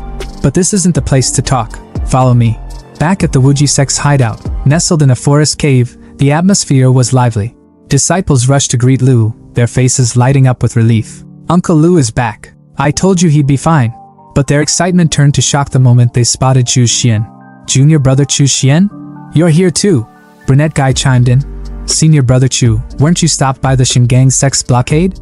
Melon guy asked, but Lu silenced them with a raised hand, introducing Chu Xian with pride. Chu Xian has now reached the foundation stage. Thanks to him killing Shingang sect's Sunshire, I was able to return alive. Not only that, but he's taken care of several other enemies along the way. With such achievements, Chu Xian is promoted by 1 rank in the sect. From now on, you will address him as Uncle Chu. The disciples quickly bowed, their voices a mix of awe and respect. Greetings, Uncle Chu. Congratulations, Uncle Chu. Chu Xian's gaze fell on one disciple who hadn't joined the chorus, Su Ming. His voice was icy. Su Ming, you didn't shout. Why? Su Ming stuttered, his face pale. Uncle Chu, Chu Xian didn't let him finish. His whip lashed out, piercing through Su Ming's neck with brutal precision. The disciple fell lifeless to the ground as blood pooled around him, leaving the others frozen in fear. Lu stepped forward, his voice tinged with shock. Junior brother, what was that for? But before Chu Xian could reply, another disciple spoke up, his tone filled with anger and disgust. Proper kill. When the Shingang sect interrogated us earlier, it was Su Ming who betrayed Uncle Chu's identity. Another chimed in, piling on. Uncle Chu let him live this long? That guy was lucky to even breathe after what he did. Lu finally nodded in understanding. So that's how it was. Junior brother Chu, I'm sorry for what you endured. Chu Xian's voice was calm, but the cold edge in his words was unmissable. No need to apologize, senior brother. If Su Ming dared betray me once, he'd betray all of you in the future. Such behavior is no different from betraying the sect. He deserved to die. Today, I'm merely enforcing the sect's rules. Let this be a warning. Don't follow his example. The disciples, once boisterous, were now silent, their faces pale with fear. Sensing the tension, Chu Xian's demeanor softened slightly. In addition, I have some good news. I found a lot of blood beads on the Shingang sect's men. Hundreds of them. I've already reached the foundation stage, so these little beads are of no use to me. I'll give them to you. The disciples' eyes lit up with excitement, their earlier fear replaced with gratitude. Thank you, Uncle Chu. Thank you so much. As they eagerly accepted his gift, Chu Xian allowed himself a small, knowing smile. These scraps might be useless to me, but they're enough to win their loyalty. Let them celebrate. They'll need it for what's to come. The air was thick with tension as a mysterious figure stood in the shadows, observing the chaos unraveling before him. His voice was low but laced with admiration, muttering to himself as if chronicling the moment. He used both kindness and force, and he didn't hesitate to kill when necessary. Congratulations, Wuji sect. Looks like you've picked up another prodigy. His words hung in the air like a quiet storm, drawing Chu Xian's attention. Turning to the shadowy figure, Chu Xian narrowed his eyes and asked, Who is he? Before Chu Xian could say more, Lu jumped in, practically buzzing with excitement. This is Wu Ku, the head of the Wu family. His voice carried the energy of someone who clearly respected the man. He risked his life gathering intel on the ancestor and got hurt pretty badly in the process. He's been recovering here since. Chu Xian, his expression softening into gratitude, nodded respectfully toward Wu Ku. Thank you for your help. Wu Ku, ever composed, returned the gesture with a slight bow, his palms pressed together. No need to mention it, he said coolly, though his thoughts revealed a sharper edge. This young man is extraordinary. Making him my enemy in the future would be unwise. Chu Xian, however, was all business. Fellow Taoist Wu, is there any news about the sect's ancestor? Wu Ku didn't waste time. The Golden Core ancestor, Wan Wuying, is also your senior brother Lu's master. He's been captured by the Shingang sect and is currently imprisoned in Yinwu village, to the north of the Yinwu mountains. Sichu Xian's brows furrowed in disbelief. Imprisoned? They left someone alive? His tone was sharp, almost disbelieving. Lu's face twisted in anger as he gritted his teeth. The Shingang sect, those fucking hypocrites. All they care about is sword chi, and the best way to temper it is through battling evil spirits. Wu Ke's voice cut through Lu's anger, his own fury bubbling to the surface. That's not all. The leader of the Shingang sect is using the special physique of our ancestor to extract his blood repeatedly. He's feeding it to an evil spirit to strengthen his sword chi, hoping to break through to the nascent soul stage in one go. The revelation hit Sichu Xian like a bolt of lightning. Outrageous! He roared, his voice echoing with fury. But deep inside, his thoughts were colder, almost sardonic. Ha, somehow that fits their idea of righteousness. Lu, unable to hold back, exploded. Right now, Yinwu Palace is only guarded by 4 Foundation cultivators. The leader only shows up once a month to draw blood. If we avoid him, there's nothing to worry about. Junior brother Chu, let's join forces to rescue Master. Sichu Xian rubbed his chin thoughtfully, his calculating nature kicking in. But there's only the 3 of us at the Foundation stage, against 4 of them. Not to mention the defensive array around the palace. The odds of success are not great. Lu, refusing to back down, pointed out another potential ally. We have one more. She's the disciple of the first ancestor, and is at the 3rd level of the Foundation stage. Sichu Xian's mind immediately connected the dots. She's the one with the best aptitude among all Foundation disciples. If anyone has a shot at reaching the Golden Core stage, it's her, senior sister Li Xianwei. Lu continued, his determination unwavering. I've already contacted her. She left worldly affairs behind, but for the sake of rescuing the ancestor, she's willing to come back. The only condition is that Ancestor Wan accepts her as his eldest disciple. Lu dropped to his knees, bowing his head deeply to Sichu Xian. Please, junior brother Chu. With you, we have the numbers. After this, I'll personally ask Master to accept you as his disciple. Sichu Xian quickly moved to pull him up, his voice steady but firm. Senior brother, get up. If I ever hope to reach the Golden Core stage, I'll need skills only the ancestor can teach. Don't worry, I'm willing to go through hellfire and back for this. The plan began to take shape, and soon they stood at the edge of Yinwu Manor, the wind whipping around them. On a cliff overlooking the city below stood a lone woman. Her presence was magnetic, her aura commanding. Lu bowed deeply. Greetings, senior sister Li. Li Xuanyue's gaze swept over Sichu Xian, her eyes lingering for a moment as a faint blush crept onto her cheeks. Impressive, she said, her voice calm but tinged with admiration. Reaching the Foundation establishment stage under such conditions is no small feat. Without another word, she tossed a mirror to Sichu Xian. The skies over Yinwu Manor are protected by a formation that suppresses demonic cultivators. This treasure, the formation-breaking mirror, can locate the flags of the formation. Since you've just reached the Foundation stage and lack strength, focus on breaking the formation from the perimeter. Sichu Xian caught the mirror, his mind already working. Just as I hoped. With others leading the charge, I can act as I see fit. Out loud, he said. As you wish, senior sister. Li Xianwei turned, her voice sharp as she outlined the plan. Inside the manor are 4 Foundation cultivators. The strongest is at the 3rd level, the weakest has just broken through. I'll handle 2 of them. The other 2 are yours. If there are no objections, let's move. The group nodded in unison. Understood. The battle erupted in a flash of chaos. A massive explosion lit up the sky, a golden mushroom cloud rising high above. The shockwave shook the ground as a voice screamed. Who dares intrude on the forbidden grounds of the Divine Sword sect? Another voice shot back, dripping with mockery. Your dad, that's who? Watching the chaos unfold through the mirror Li Xianwei had given him, Sichu Xian's eyes glinted with resolve. It's time. Summoning his magical tower, he called forth his trio of zombie minions. Xiao Bao, Xiao Long, Xiao Hu, go! As his undead warriors charged into the fray, Sichu Xian thought to himself, the situation's too chaotic to waste my own spiritual energy. Best to outsource the dirty work. Meanwhile, amidst the battle, Lu shouted to Li Xianwei. Senior sister, the formation's suppression is gone. She smiled faintly, a small blush betraying her thoughts. Good. Junior brother Chu works faster than I expected. Her demeanor shifted instantly as she lunged forward, piercing one of the Divine Sword sect cultivators through the chest like a skewer. The man's companion, panicked and drenched in fear, screamed, Master Wei Kong, the formation's down. If you don't act now, we're all dead. From deep within the temple, a golden light flared. A sword burst forth, cutting through the air with terrifying speed. A voice, cold and commanding, followed. Foolish! I was waiting for the perfect moment to strike, and you ruined it. The sword shot toward Li Xianwei, but she dodged at the last second, the weapon returning to its owner like a boomerang. From the shadows emerged a monk, his golden aura radiating power. Li Xianwei, he said, his tone sharp. Benefactorly, we meet again. Xi Qiuxian, watching from a distance, muttered to himself. Hui Kong, the battle monk from the Golden Dragon Temple. A genius on par with senior sisterly herself. They've clashed before, and he's got more wins than losses. Li Xuanyue's aura flared, a mix of purple and pink energy swirling around her as she shouted at the monk.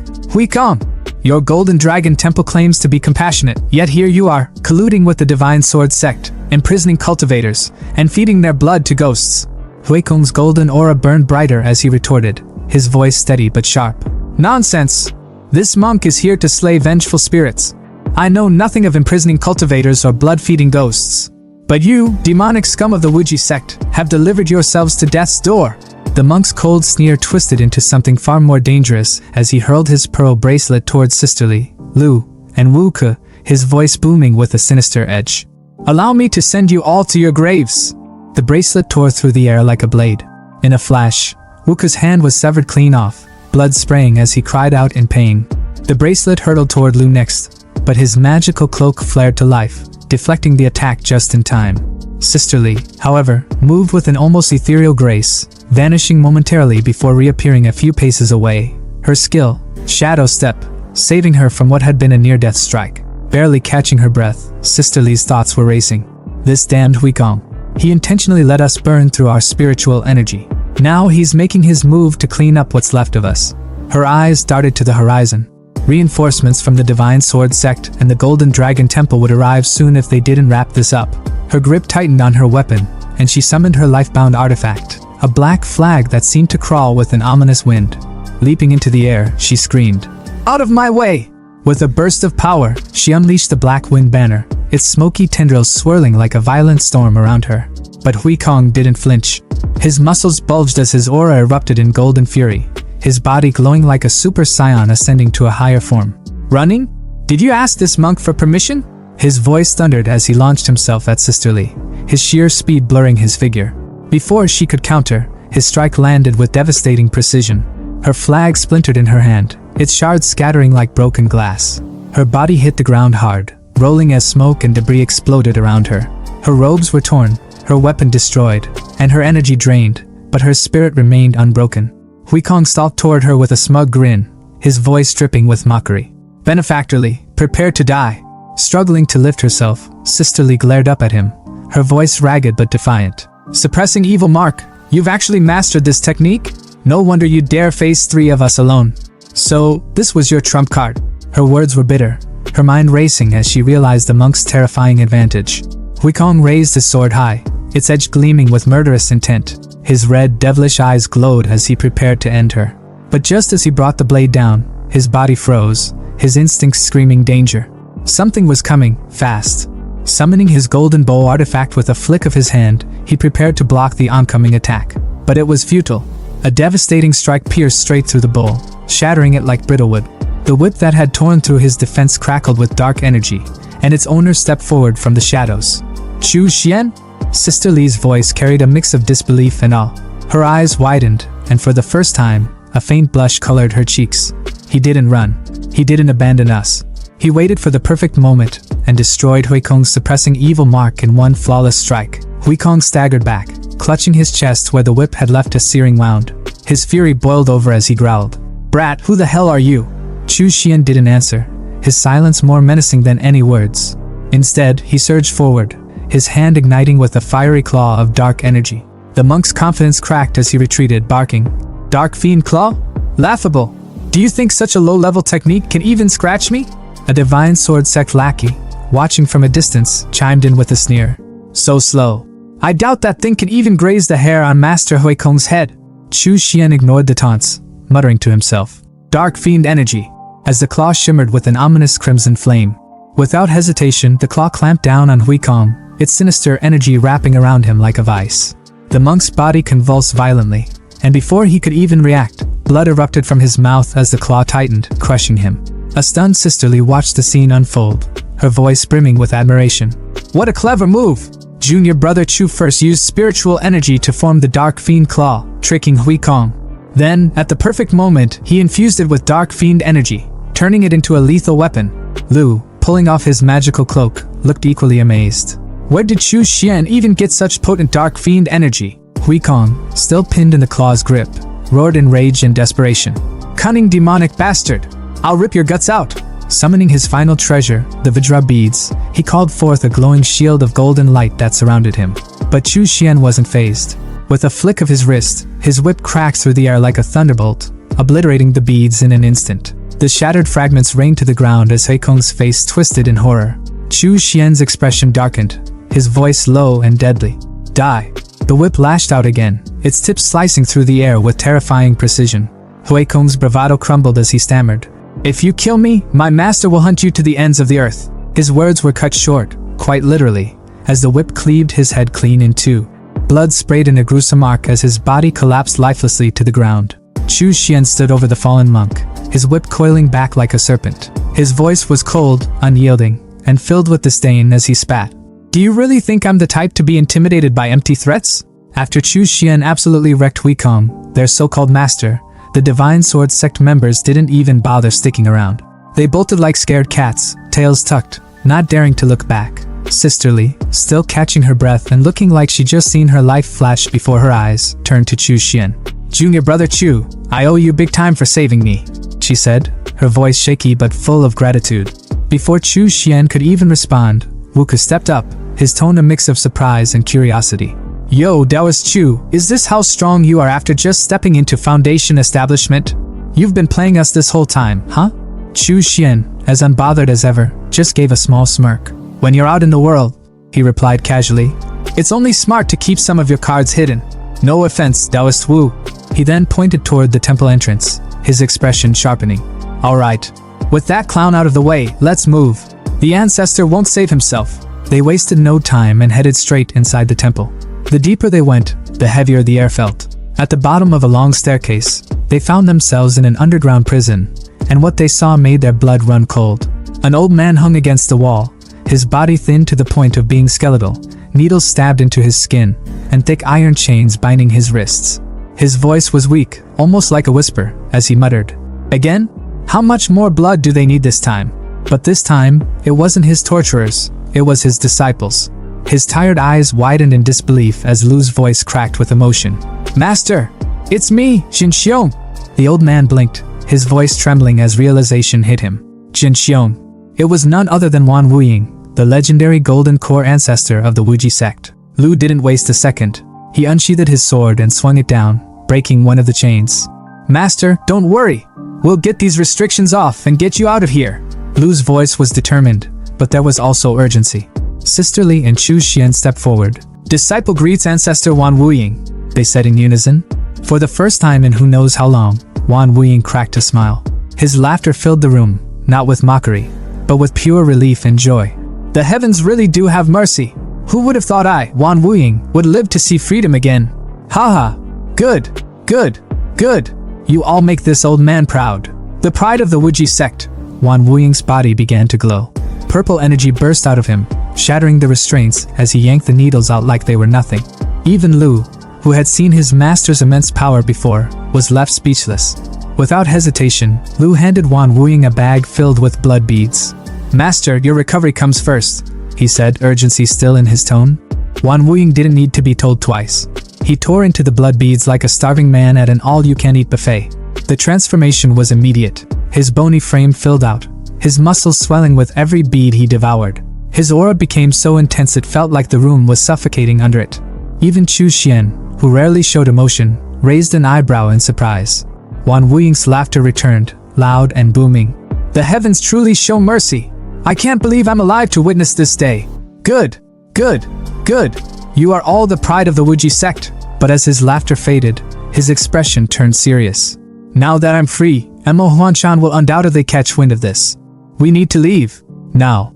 No delays. 3 days later, Chu Xian was sitting behind a breathtaking waterfall, meditating in a glowing red magic circle. His face was calm, but his thoughts were anything but. 3 days ago, Ancestor Wan brought us here to recover in secret, he thought to himself. He had us carve out caves to rest, but something's off. The spiritual energy here is way too abundant. This place clearly belongs to the righteous 5 sects of the Yu Kingdom, so why hasn't anyone come for us yet? He opened his eyes, his gaze locking onto the whip coiled around his hand. His expression darkened. Huh! The soul-devouring chain is reacting? He pulled it out, its aura swirling ominously. Originally, I planned to use Sunshure's soul for this, he muttered. But then I got my hands on Huikong's soul and figured, why not throw him in too? Inside the chain, 2 souls clashed violently, their energies colliding like a storm. Chu Xian watched with a faint smirk. Looks like the 2 of them have been duking it out, and it's finally over. His voice dropped to a commanding tone. Come out! The air around him shifted as Huikong's soul emerged, his spectral form glaring at Chu Xian with pure, unfiltered rage. The monk's ghost let out a roar and charged at him, but honestly, he wasn't as intimidating as he thought he was. Chu Xian didn't even flinch. He casually smacked the soul with the whip handle like he was swatting a fly. 10 minutes later, Huikong's soul was kneeling before Chu Xian, completely defeated. It's done, Chu Xian said, his tone cold and final. The monk's arrogance had been beaten out of him, literally. With Huikong's ferocity and brutality, he's perfect as the spirit of the soul-devouring chain, Chu Xian mused. From now on, I can feed him the souls of captured cultivators to make him stronger. With a flick of his wrist, Huikong's soul was sucked back into the whip. As my life-bound artifact, the soul-devouring chain will only grow more powerful over time. And naturally, Huikong's strength will grow with it. His moment of reflection was interrupted by a voice from the other side of the waterfall. Uncle Chu, the ancestor has emerged from seclusion. Aunt Lu asked me to call you over. Chu Xian sighed, shaking his head. Here we go again, he thought. Inside the cave, Wan Wuying sat on a throne carved from stone, his gaze sharp and commanding as he addressed his disciples. Nephew Lu, as the last disciple of the first patriarch, I owe you for my freedom. Today, I've seen your strength, talent, and character, and they're all exceptional. But that monk from the Golden Dragon Temple wasn't ordinary. He had the suppressing evil mark. How did you manage to defeat him? Sisterly, ever respectful, quickly replied as Chu Xian entered quietly. To be honest, ancestor, it wasn't me who defeated Huikong. It was junior brother Chu. Wan Wuying's eyes lit up with curiosity. Oh? Lu stepped in, nodding. Master, the monk's name was Huikong. He was ruthless and cunning. The 3 of us barely made it out alive. It was junior brother Chu who held back until the perfect moment, then took him out in one decisive strike. Even the blood pearls you consumed came from him. Chu Xian stepped forward with confidence, bowing deeply as he spoke with an air of respect that could have inspired a whole motivational speech. Disciple Chu Xian of the Wuji sect greets the ancestor. His tone was crisp, sharp, and full of expectation. But the ancestor? Yeah, he hit him with the most soul-crushing line possible. Eyes half closed, voice calm but dismissive, he muttered. Chu Xian? Never heard of you. Bro, the disappointment was palpable. Chu Xian's face held it together, but inside? Pure devastation. You could practically hear his pride cracking like glass. Lu, being the MVP big bro he is, quickly stepped in to save the moment. Master, he began, voice smooth like he practiced this in the mirror. Back when the sect fell, junior brother Chu was still in the chi refinement stage. He's grown a lot since then. The ancestor raised an eyebrow, stroking his beard like some wise old sage in a drama. When the sect fell, you must have been at least chi refinement level 8 or 9, Chu Xian. And yet, he paused, his gaze cutting like a knife. I don't recall any disciples at that level matching your name. Ouch. That was a second blow to the ego. But Chu Xian wasn't about to let himself collapse. With a calm smile that screamed, I've got this. He clasped his hands and responded humbly. At that time, I was only at chi refinement level 4. After the sect's destruction, something clicked. Like I unlocked cheat codes or something. And I advanced rapidly. With a bit of luck and, well, a lot of blood pearls, I recently reached the foundation establishment stage. The ancestor froze for a moment, his brain buffering. In his head, he was basically screaming. Hold up. In just 1 year, this kid went from chi refinement level 4 to foundation establishment. His thoughts spiraled. Talent like this is insane. No, this is golden core potential, easy. I need to lock him in before someone else snags him. With a decision made, the ancestor raised a hand, his fingers glowing with swirling purple energy as he pointed directly at Chu Xian. Chu Xian, he said, his voice booming with authority. Would you like to become my disciple? Chu Xian's brain was doing backflips. This was it. The jackpot. The dream. Perfect, he thought, barely containing his excitement. Future cultivation techniques? Secured. He dropped to the floor, bowing so low you'd think he was worshipping the ground. "Ancestor," he said, voice dripping with humility. "I humbly accept." The ancestor, Wu Ying, descended from his throne like a king granting an audience. His steps were slow and deliberate, his face lit with rare satisfaction. When he reached Chu Xian, he extended a hand and gently pulled him up from the bow. "Good, good," Wu Ying said, stroking his beard with a smile that could rival a proud dad at graduation. "Having a disciple like you brings me great joy." Then, Wu Ying turned his attention to the rest of the squad. "Xian Yu Wu Ke," he said, his tone now all business. "Now that I'm the only golden core cultivator left in the Wuji sect, would you both also like to become my disciples?" The room shifted as the trio lit incense sticks, the ceremonial vibes hitting hard. Together, Li Xianyu and Wu Ke spoke up, voices steady and full of respect. "Disciple Li Xianyu greets master. Disciple Wu Ke greets master." Wu Ying gave a slow nod, his sharp gaze scanning the group like he was sizing up his new team. His fingers found their way to his beard again as he mused. "Xianer," he said, calling out Chu Xian. "Your talent is unmatched. But Xian Yu, Wu Ke, and Jin Xiong have experience that you lack. From now on, Li Xianyu will be your senior sister, Lu Jin Xiong your second senior brother, and Wu Ke your third senior brother." Chu Xian bowed his head respectfully, his tone solid as he replied, "Understood." But while the words were calm, his senior sister, Li Xianyu, was not as zen. She glanced at him, her face neutral but her thoughts a storm of insecurity. "So that's how it is," she thought bitterly. In the ancestor's eyes, Chu Xian's worth already surpasses mine. Otherwise, why would he offer him discipleship first? Before the tension could thicken, Lu Jinxiong stepped in with a practical question. "Master, what are your plans now?" Wu Ying's expression turned sharp, his tone reflective as he asked. "Who's taken over the 3 states of the Wuji sect?" Li Xianyu stepped forward, her voice steady as she laid down the facts. "Tongzhou was taken by the Divine Sword sect. Jiangzhou was split between the Golden Dragon Temple and the Miaoying Temple. As for the fertile northern region of Wuzhou, that's under Yuling Mountain now. And the barren southern region of Wuzhou, where we are currently, has been claimed by the Tianyin sect." Lu rubbed his chin thoughtfully, his tone laced with just a hint of amusement. "So the Tianyin sect drew the short straw, huh? Losing 2 golden core cultivators during the attack on the Wuji sect only to get stuck with literal scraps. That's rough." Chu Xian stayed quiet, his face a mask of calm, but his thoughts were buzzing. This division of spoils is a mess. There's no way resentment isn't brewing. It's only a matter of time before someone starts throwing punches over this. Lu suddenly straightened, his voice sharper now. "Master, are you saying our target is?" Wu Ying's expression didn't change, his tone steady and calculated. "Exactly. The Tianyin sect is the perfect choice to approach right now." And as if on cue, shadows stirred outside the waterfall, figures emerging from the mist like some dramatic reveal. Wu Ying's eyes glinted knowingly, his voice dropping to a calm murmur. "And it just so happens, the people I've been waiting for have arrived." The roar of the waterfall was deafening, the mist rising like a ghostly veil as the sun glinted off the crashing water. And then, cutting through the chaos, stepped a man, middle-aged, rough around the edges, and with a massive green snake draped around his neck like it was some kind of avant-garde scarf. His voice boomed, sharp and accusing as he called out to the golden core ancestor, Wu Ying. "Old Ghost Wan, you've got guts, hanging around Tianyin sect territory like it's a public park. Aren't you even a little worried we might rat you out?" But Wu Ying? Nah, he wasn't fazed. The man just scoffed, his tone dripping with that. "I'm 10 steps ahead. Energy. Rat me out? Please. With Wuji sect's cultivation techniques and 50 trained cultivators in the bag, don't even act like you're not tempted to make a deal. And let's be real, if you didn't want me here, your golden core flunkies would have jumped me by now." Meanwhile, off to the side, Sisterly leaned in toward Lu, her voice low and secretive. "That guy? That's Xiao Wei, a golden core big shot. He's got ties to my master and despises Shingang sect's antics. He's not one to play nice, though." Zhao's smirk widened as he turned his attention back to Wu Ying, his tone a mix of amusement and warning. "Typical old Ghost Wan, ruthless and sharp as ever.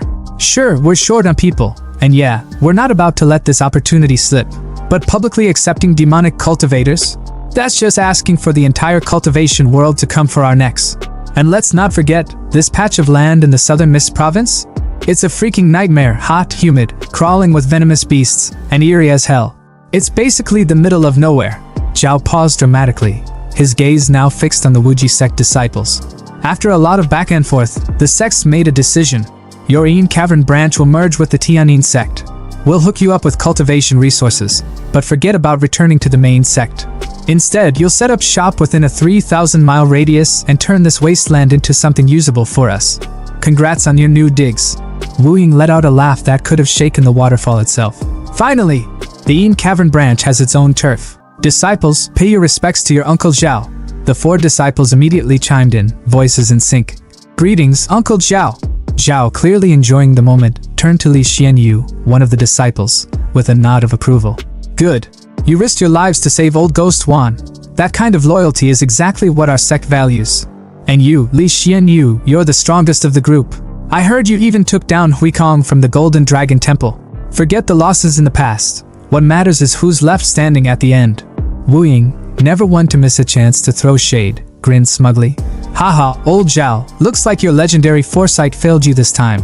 Then, turning to Chu Xian, Wu Ying called out, Schwanner, come here. But Chu Xian's face immediately fell at the nickname, like a kid embarrassed by his parents in front of his friends. Zhao's eyes narrowed in confusion. Wait, who's this? A Foundation Establishment disciple? Why haven't I heard of him? Wu Ying's grin widened as he stroked his beard, clearly enjoying the moment. Of course you haven't heard of him. When Wuji sect collapsed, he was just a scrub at the 4th level of Qi refinement. But let me fill you in. He's the one who took down Huikong, and he's the one who busted me out of Yinwu Manor. Impressive, huh? Zhao's jaw practically unhinged, his shock written all over his face. Wait. He went from Qi refinement to Foundation Establishment in just a few years. Old Wan, you've hit the jackpot with this one. He grabbed Chu Xian by the shoulder, his excitement radiating. Chu Xian, on the other hand, looked like a shy kid being introduced to a long-lost uncle. Jackpot? Nah, he's Tianyin Sect's gain now. And as his uncle, I guess I owe him a gift. With a dramatic sigh, Zhao pulled out a glowing golden crystal and handed it over. Here, take this blood parasite serum. It's rare and perfect for refining parasites. Don't say I never gave you anything. Chu Xian hesitated, glancing at Wu Ying for reassurance. His master gave him a firm nod. Take it. No need to overthink. Oh, and while you're at it, take my blood parasite manual and spirit forge technique. Don't let us down. With the rare serum, a manual, and a technique in hand, Chu Xian bowed deeply. Thank you, master. Thank you, uncle. Meanwhile, the other 3 disciples looked like they were seconds away from combusting with jealousy. Fast forward to a sunnier day, and we see Chu Xian cruising through a lush valley on his flying sword, the wind whipping through his hair as he took in the scenery. For the first time in years, a sense of pride flickered in his chest. After drifting through Sichuan for so long, I finally have a place to call my own, he thought, a small smile creeping across his face. He steered toward a waterfall, slicing through the cascading water with his sword to reveal a hidden entrance. Inside, the underground base was everything he'd dreamed of. A cultivation room, an alchemy lab, a forge, and a spirit plant room.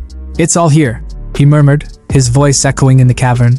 Sitting on a throne carved from bone, he surveyed his domain with a sense of triumph. Perfect, he declared, the word hanging in the air like a promise. He summoned his blood worms, holding up the glowing serum Zhao had gifted him. The worms writhed in excitement, practically begging for it. You want this? He teased, smirking at their eagerness. But before indulging them, he flipped open the blood parasite manual. According to the text, his blood steel silkworms might be descended from the legendary golden blood mother parasite. If they consumed the blood, it could awaken their ancestral powers, making them exponentially stronger. But there was a catch. The blood might just as easily belong to lesser descendants like flying mantis or mountain steelworm. The gamble was huge, but Chu Xian knew one thing for sure. This was just the start of something far bigger. The crystal shimmered faintly as Chu Xian casually tossed it into the air, letting his steel silkworm worm snatch it with a snap. His tone carried a chill indifference as he muttered to himself. If it craves blood, there's no harm in letting it feed. The moment the worm consumed the crystal, it began to glow, an eerie, intense red that illuminated the darkened space. Chu Xian's body tensed, his blood roaring like a raging river, a strange sensation coursing through him. His eyes widened in realization. The steel silkworm's blood, it's cocooning. Could it be, it's advancing to its second evolution? Wasting no time, he summoned his magical mirror, its surface gleaming with an otherworldly hue, and declared with steely determination. Parasites like this can take weeks, even months, to evolve. Staying here in Sichuan would just be pointless. I'll make my way to see Blue Star. The time distortion there will give my cultivation the speed boost it needs. His voice hardened, his ambition crystal clear. Excelling above my senior brothers and sisters isn't just a goal, it's essential if I want greater benefits. Besides, I'll gather in fiend chi, snag some blood pearls, and maybe even find a beast powerful enough to serve as the core spirit for my formation. The scene shifted abruptly to Chu Xian's hideout, a dimly lit space buzzing with the subdued chatter of his subordinates. One of his men noticed his arrival and greeted him with enthusiasm. "Boss, you're finally back." Chu Xian, ever the picture of nonchalance, asked calmly. "Anything out of the ordinary while I was gone?"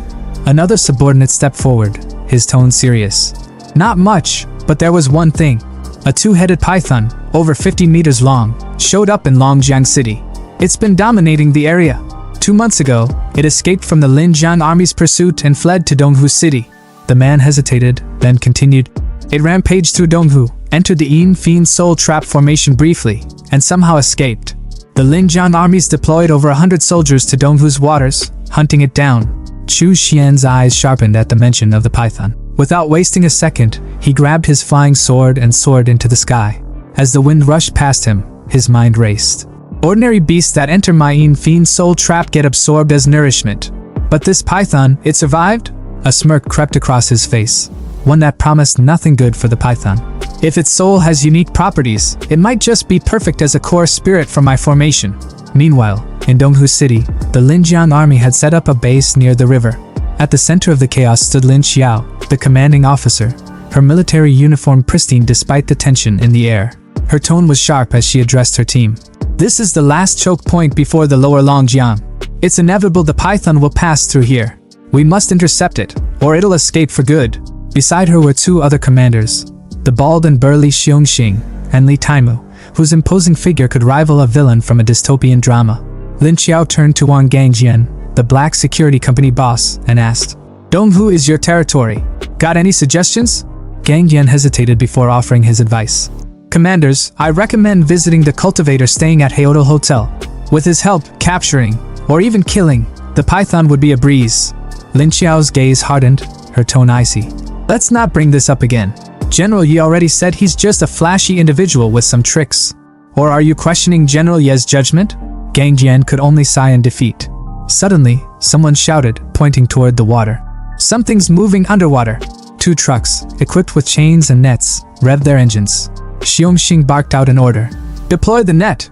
The chains shot into the water, and moments later, the massive 2-headed python was dragged into view, thrashing violently. Li Taimu, ever the tactician, commanded, "Fire!" A barrage of bullets rained down on the beast, and its agonized roars echoed through the river. As the chaos subsided, Chu Xian arrived at the scene, observing from above. His initial excitement dimmed as he thought, "It's already dead? How disappointing. Guess I'll head back." But just as Lin Xiao began to boast about their victory, the python struck. With terrifying speed, it lunged out of the water, its jaws wide open. Lin Xiao, still lost in her own delusions, hadn't even realized her fate. She confidently ordered Gangjian, "Prepare a team to retrieve the corpse," only to be swallowed whole in an instant. Her untimely demise left everyone frozen in terror. Gangjian's expression twisted in shock and fear. Chu Xian, sensing the commotion, turned back, his eyes narrowing as he pieced it together. The python pretended to be dead, he thought. It waited for the commanders to drop their guard before striking. Such cunning, even if I extract its soul, it'll retain this shrewdness. As an enemy, it'd be a nightmare. A sly grin spread across his face, his eyes gleaming with delight. But as my servant, it'll guard my domain perfectly. Taimu's cry pierced through the noise as he witnessed his comrade, Commander Lin Xiao, being crushed between the jaws of the monstrous 2-headed python. His voice cracked with anguish. "Qiao, Xiao Er, I'll end you, you damn beast!" Rage consumed him as he unleashed his spiritual talent, twin fireballs igniting in his hands like miniature suns. With a roar, he hurled the blazing orbs at the serpent, the flames illuminating his fury. The fireballs collided with the python's scaly skin, briefly engulfing it in fire, but the creature's resilience was terrifying. The bald commander, Xiongxing, barked orders at the top of his lungs, his voice cutting through the pandemonium. "All transcendents, listen up! Everyone, charge! We take that monster down, no matter the cost!" Soldiers steeled themselves for battle, each preparing their unique abilities. The commander's thoughts raced as he assessed the dire situation. Losing a second-tier transcendent was already a devastating blow. They couldn't afford another loss. Boats, like armored beasts, surged forward across the churning waters toward the python, their engines roaring in unison with the soldiers' battle cries.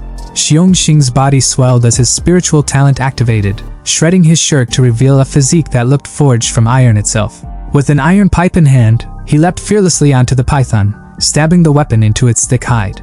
The beast's guttural scream echoed through the battlefield as Xiong clung on, relentless in his assault. Meanwhile, Chu Xian stood at a distance, his sharp gaze dissecting the scene. He wasn't one to jump into action without understanding the bigger picture. His mind churned with clarity, observing the beast's tactical approach. This python knows it's vulnerable on land. It baited the army into its territory, the water, where it has the upper hand. But, his brow furrowed. Why does it seem so at a disadvantage? Could it have something up its sleeve? His suspicions were confirmed when a chilling sight unfolded. The python, despite its injuries, began charging a sinister purple energy within its twin heads, its scales glowing ominously. Xiong Xing watched in horror as the creature unleashed jets of venomous demonic energy, spraying it like a deadly laser across the battlefield. Soldiers screamed as the venom tore through them like acid, their agonized cries cutting through the air. One unlucky soldier, engulfed in the venom, shrieked, "What in the name of hell is this sorcery?" The python's rampage laid waste to the army's ranks, leaving only despair in its wake. Xiong Xing clenched his fists, his voice trembling with despair. "Is this it? Is our Riverby army destined to be wiped out here?" Amidst the carnage, a blazing red light streaked across the sky, cutting through the chaos like a divine intervention. A commanding voice thundered through the battlefield, dripping with disdain. "Stealing my evil energy? You must have a death wish!" All eyes turned skyward as Chu Xian descended, his flying sword radiating an intimidating aura. Gasps rippled through the survivors. "It's him!" A soldier, his cap askew, shouted in awe. "The mysterious cultivator is here!" Gang Jian, standing next to Xiong Xing, nearly shook with excitement. "Commander Xiong, that's the immortal I told you about! He's real!" Chu Xian's arrival was like the calm before a storm. His gaze locked onto the python with an unyielding intensity. Summoning his magical tower, he called forth two of his most fearsome undead warriors, Xiao Long and Xiao Hu. Without hesitation, Xiao Hu exploded onto the battlefield, his energy-charged fist obliterating one of the python's heads in an instant. Meat and shattered teeth rained down as the remaining head wailed in agony. Xiong Xing stood paralyzed, muttering in disbelief. "That python, impervious to swords and spears, just lost a head to one punch?" Gang Jian's voice trembled with reverence. "And that's just one of the zombies under his command. If the immortal himself were to fight..." His words trailed off, the implications too staggering to voice. Meanwhile, Xiao Long prepared to finish the job. Charging his beast stinger-like hand with energy, he sliced clean through the remaining head of the python, the severed skull crashing to the ground like a defeated titan. Despite its decapitation, the python's body thrashed wildly, driven by sheer demonic energy as it lunged at Chu Xian in a final act of defiance. The capped soldier whispered in horror, "That energy, it's suffocating. The immortal is completely engulfed in it." Gang Jian's face turned pale. "It's trying to take him down with it before it dies." Even Fat Eye, ever skeptical, couldn't hide his concern. "That level of demonic energy, it's at least 100 times stronger than before. Can he really withstand it?" Chu Xian, unfazed, smirked as his fiery demon claw materialized around him. The python's thrashing came to an abrupt halt as Chu Xian wrapped its monstrous mouth shut with a single, dominating motion. His voice was calm, almost mocking. "Good. Now that you've returned everything you stole from me, you can rest. Don't worry, death is just a new beginning. You'll serve me well as the main spirit of my formation." With that, he crushed the python's essence into a glowing soul, its energy now a radiant orb in his palm. Without a glance back at the stunned onlookers, Chu Xian soared into the sky, vanishing into the horizon. Xiong Xing collapsed to his knees, his voice a mix of regret and sorrow as he surveyed the devastated battlefield. "Damn it, this is all my fault. If only I had sought his help earlier, things wouldn't have turned out like this." Gang Jian, still staring at the empty sky, muttered, "Soul extraction, flying swords, these are techniques of the immortals. If that's not divine power, then what is?" Back at his base, Chu Xian let out a satisfied sigh. "It's been too long since I returned. The evil energy here has restored itself beautifully." The land around him brimmed with a sinister vitality, like a thriving ecosystem of darkness. Summoning the python's soul, he marveled at its potential. "This soul, it's extraordinary. Most would disintegrate under the evil energy, but this one absorbs and refines it. Over time, it'll grow into a formidable evil soul. Looks like I've hit the jackpot." Under the moonlit skies of Hahai Province, the scene shifts to the bustling Yuhai First Shipyard, headquarters of the Transcendent Association's maritime organization. Amid the rhythmic clang of metal and the hum of machinery, a woman casually downed her beer, the froth lingering at the rim of her glass. Her voice cut through the ambient noise, tinged with both seriousness and nonchalance. In Jinshan City, a high-level zombie with the ability to shoot ice spikes has been spotted. It's already wiped out 3 small gathering points. We're looking at a second-tier beast here, with a horde of over 1,000 regular zombies and 20 first-tier ones under its command. Nearby, a man with striking blue hair and glowing, electric blue eyes leaned forward, his gaze sharp and calculating. Ding Ping is the closest to the area, he instructed coolly. Send him a message. He'll lead the team to clear out the horde. The woman nodded, her usual laid-back demeanor giving way to quick compliance. Yes, she replied crisply. Her curiosity soon took over though, and she couldn't resist probing further. Looking at the man, she asked with a sly grin. Since you awakened your transcendent talent to strengthen your mind, every major decision for this organization has been entrusted to you. You've never made a single mistake. Tell me, Xiaoyang, how does it feel to be infallible? Ignoring her attempt to needle him, she pulled out a leather-bound book, flipping it open to reveal fresh intelligence reports. Here's the latest intel from Linjiang province, she announced with a slight edge of intrigue. The 2-headed python we once encountered?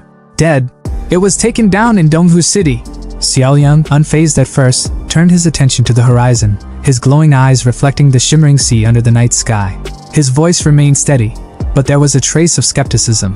That python wasn't just some oversized snake. It was clever, cunning. Its spiritual abilities made it a nightmare to take down. Even with the combined might of Xiongxing, Lin Qiao, and Li Taimu, I calculated only a 72% chance of them temporarily subduing it. If 2 of them fell in battle, even that slim chance would vanish. The woman smirked, stepping closer, her tone dripping with playful mockery. Well, Xiaoyang, it seems even you can be wrong sometimes, she teased, holding the open book just under his nose. Her grin widened as she watched his expression shift from calm detachment to outright shock. His glowing blue eyes scanned the page, the words leaping out at him like a slap to the face. Sword flight? He muttered, his voice laced with disbelief. Soul extraction? Immortal techniques? The air around him seemed to still as his mind raced to process this new information. Whatever this mysterious cultivator was, it was clear they had just entered a realm far beyond the ordinary, and Xiaoyang, for once, had underestimated the game.